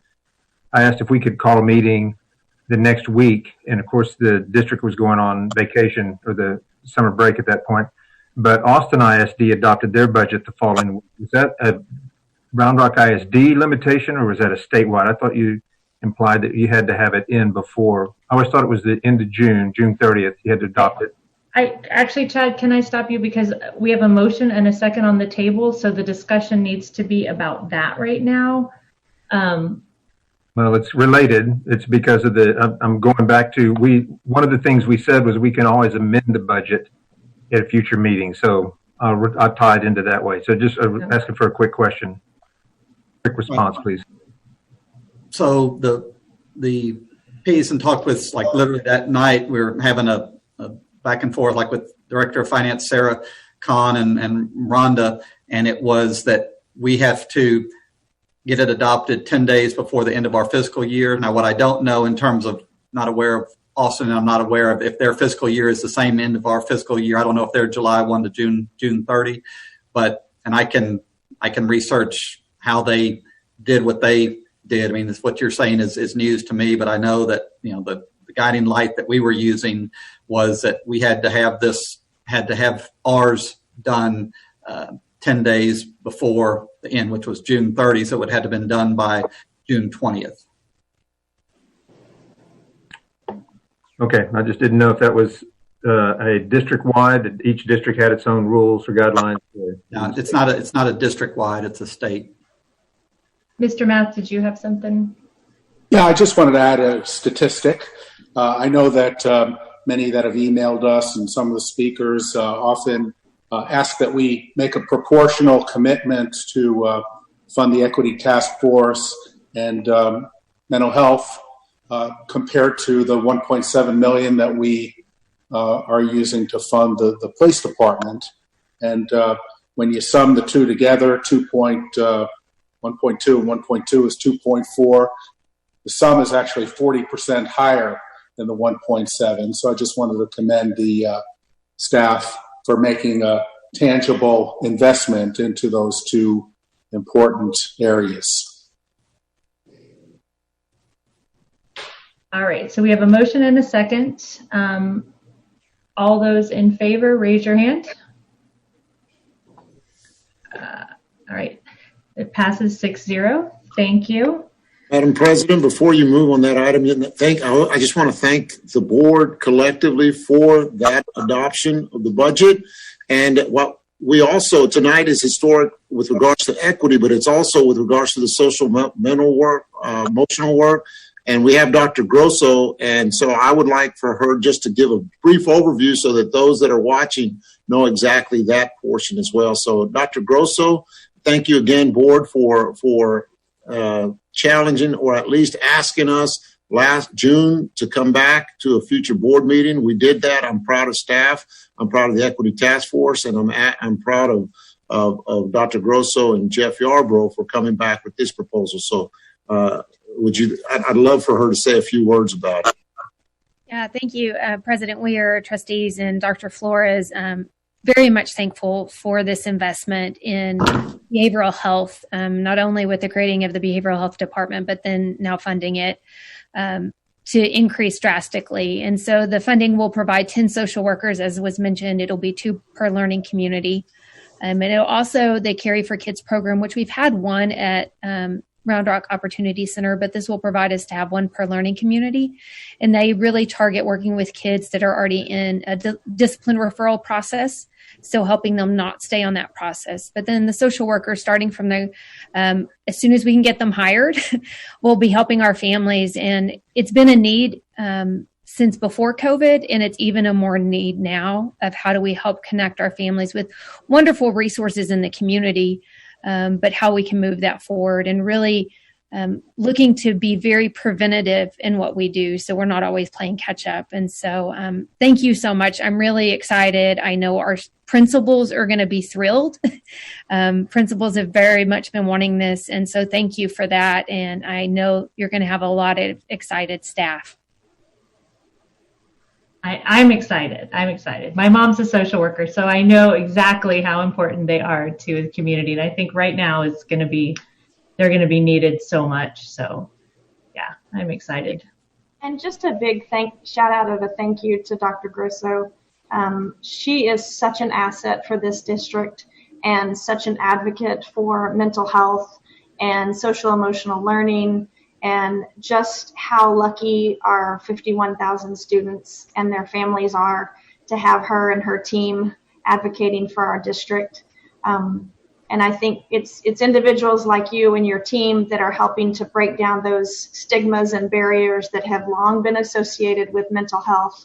And I always say, if you need glasses, you put them on, but if you need mental health services, sometimes you hide in the corner.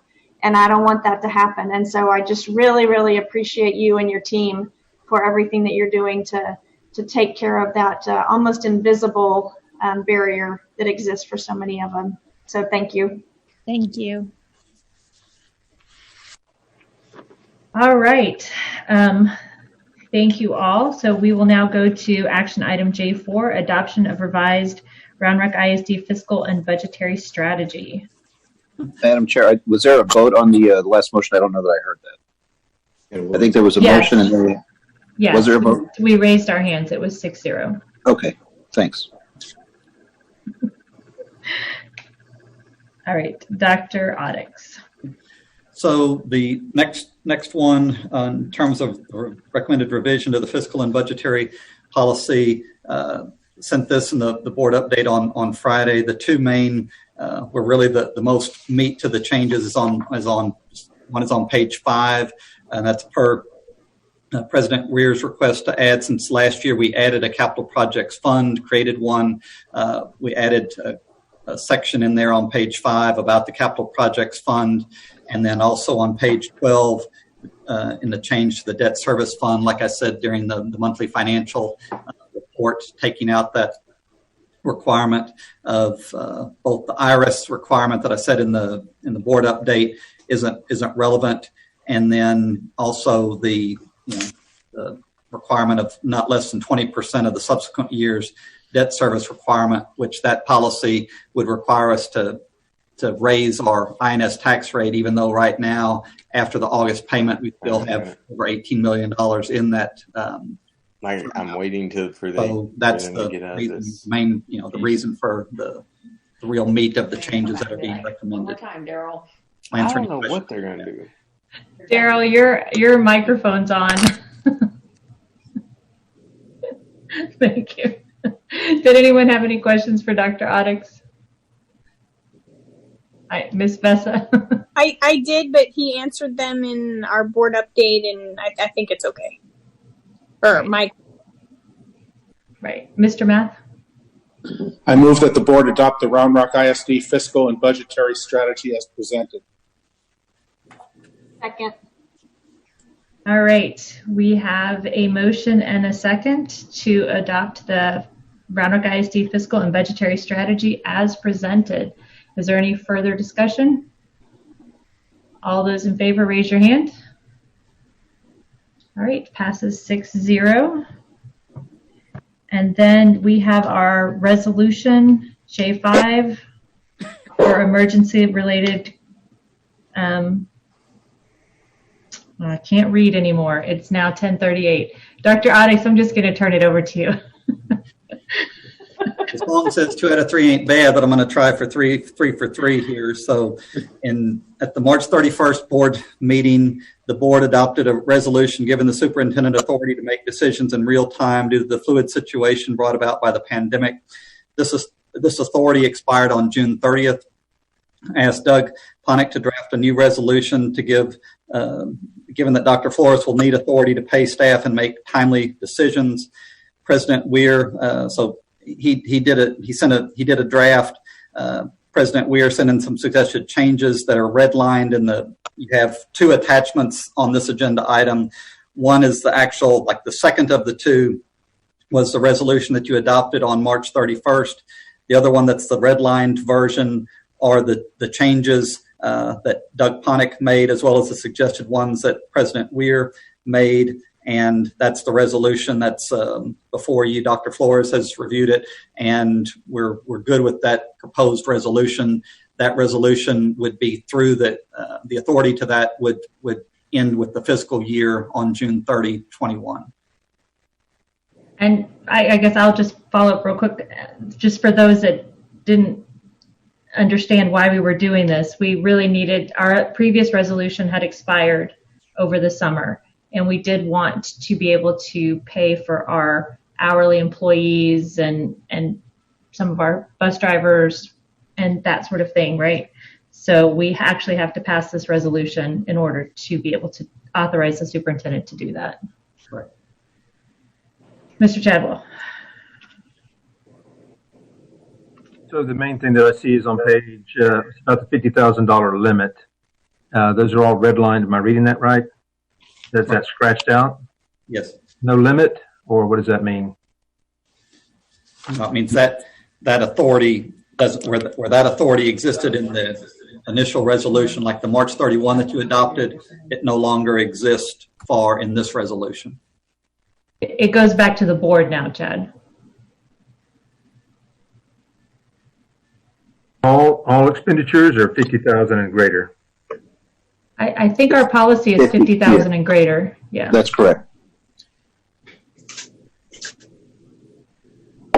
Okay, so that, I guess it sounds like it's what it was before. Then I don't even know why we put it in there, emergency back in March. Well, we didn't know back in March, so it's, you know, it was to cover anything. And it was fairly common as well, Chad. Districts across the state were passing these kinds of resolutions considering that there may be emergency purchases that might be required to deal with the emergency. So that was why it was adopted back then. Okay. Mr. Math? So I understand the intent, and I'm all good with that. But it is an emergency resolution that was adopted for COVID, and it seems like extending it to June 30th of 2021 seems pretty far out there. I'm wondering if we should consider taking a smaller bite, such as 12/31. Should we modify it and do that and then just change it, adopt it again? I think we can modify it right now if that's what if the board would rather do it December 31st, 2020. Is that what you're saying, Mr. Math? Yes. Dr. Flores, do you have any reasoning behind the December 31st or a June 30th? Any justification either way? Yeah, I mean, it's obviously a year of COVID, and we don't know. Hopefully the end is in sight, but this is a school year. But if what y'all want to do is what you want to do, then so be it. I mean, I'm good with either way. I mean, to me, it kind of gets us to the end of the fiscal year, and you know, it really is just sort of either moving staff around or making sure they get paid for our hourly staff. Being able to, you know, utilize facilities for different reasons. I mean, I guess I can see that happening all this entire school year. You know, if things spike and we go out and come back, then we don't want to lose our bus drivers, and we don't want to have to come back and do another resolution, say if there's a spike in February. I just think that I thought you did a really good job in terms of making it more applicable for the current situation that we're in. And I think that extending it to the end of the fiscal year, given what's in the document, is reasonable.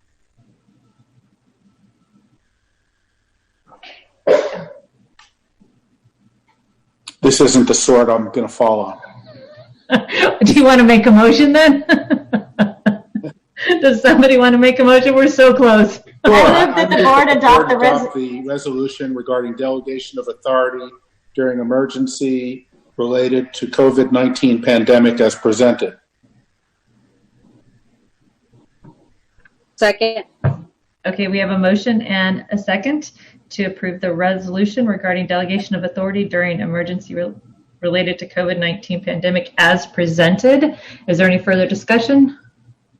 Mr. Chadwell? Just say real quick, at a minimum, back to Mr. Matt's, Steve Matt's proposal, we could rescind it, change it any time, right? So right, and it says that at the end. Right. All right, so all those in favor, raise your hand. Right, passes 6-0. Thank you. We are now at board announcements and requests for future agenda items. I have a couple from Patty, but did anybody else have anything before we end? Mr. Chadwell? I'll make a quick statement here. So as everybody knows, the election's coming up, and there's my seat is available, and it will be available. I'm not going to run again. You muted yourself.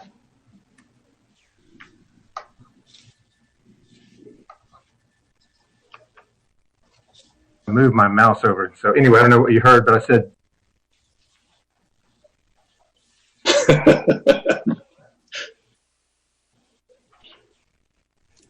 You're muted. You're still muted. There you go. Now, sorry, I'm using the space bar, so. I don't think your computer wants to accept your resignation. So I'm not resigning. I'm just not going to run again. So it's been a lot of fun. I've enjoyed it, but a 4-year term is a long time, and So my seat will be available, and I want to thank everybody for their just all the work that they put into it.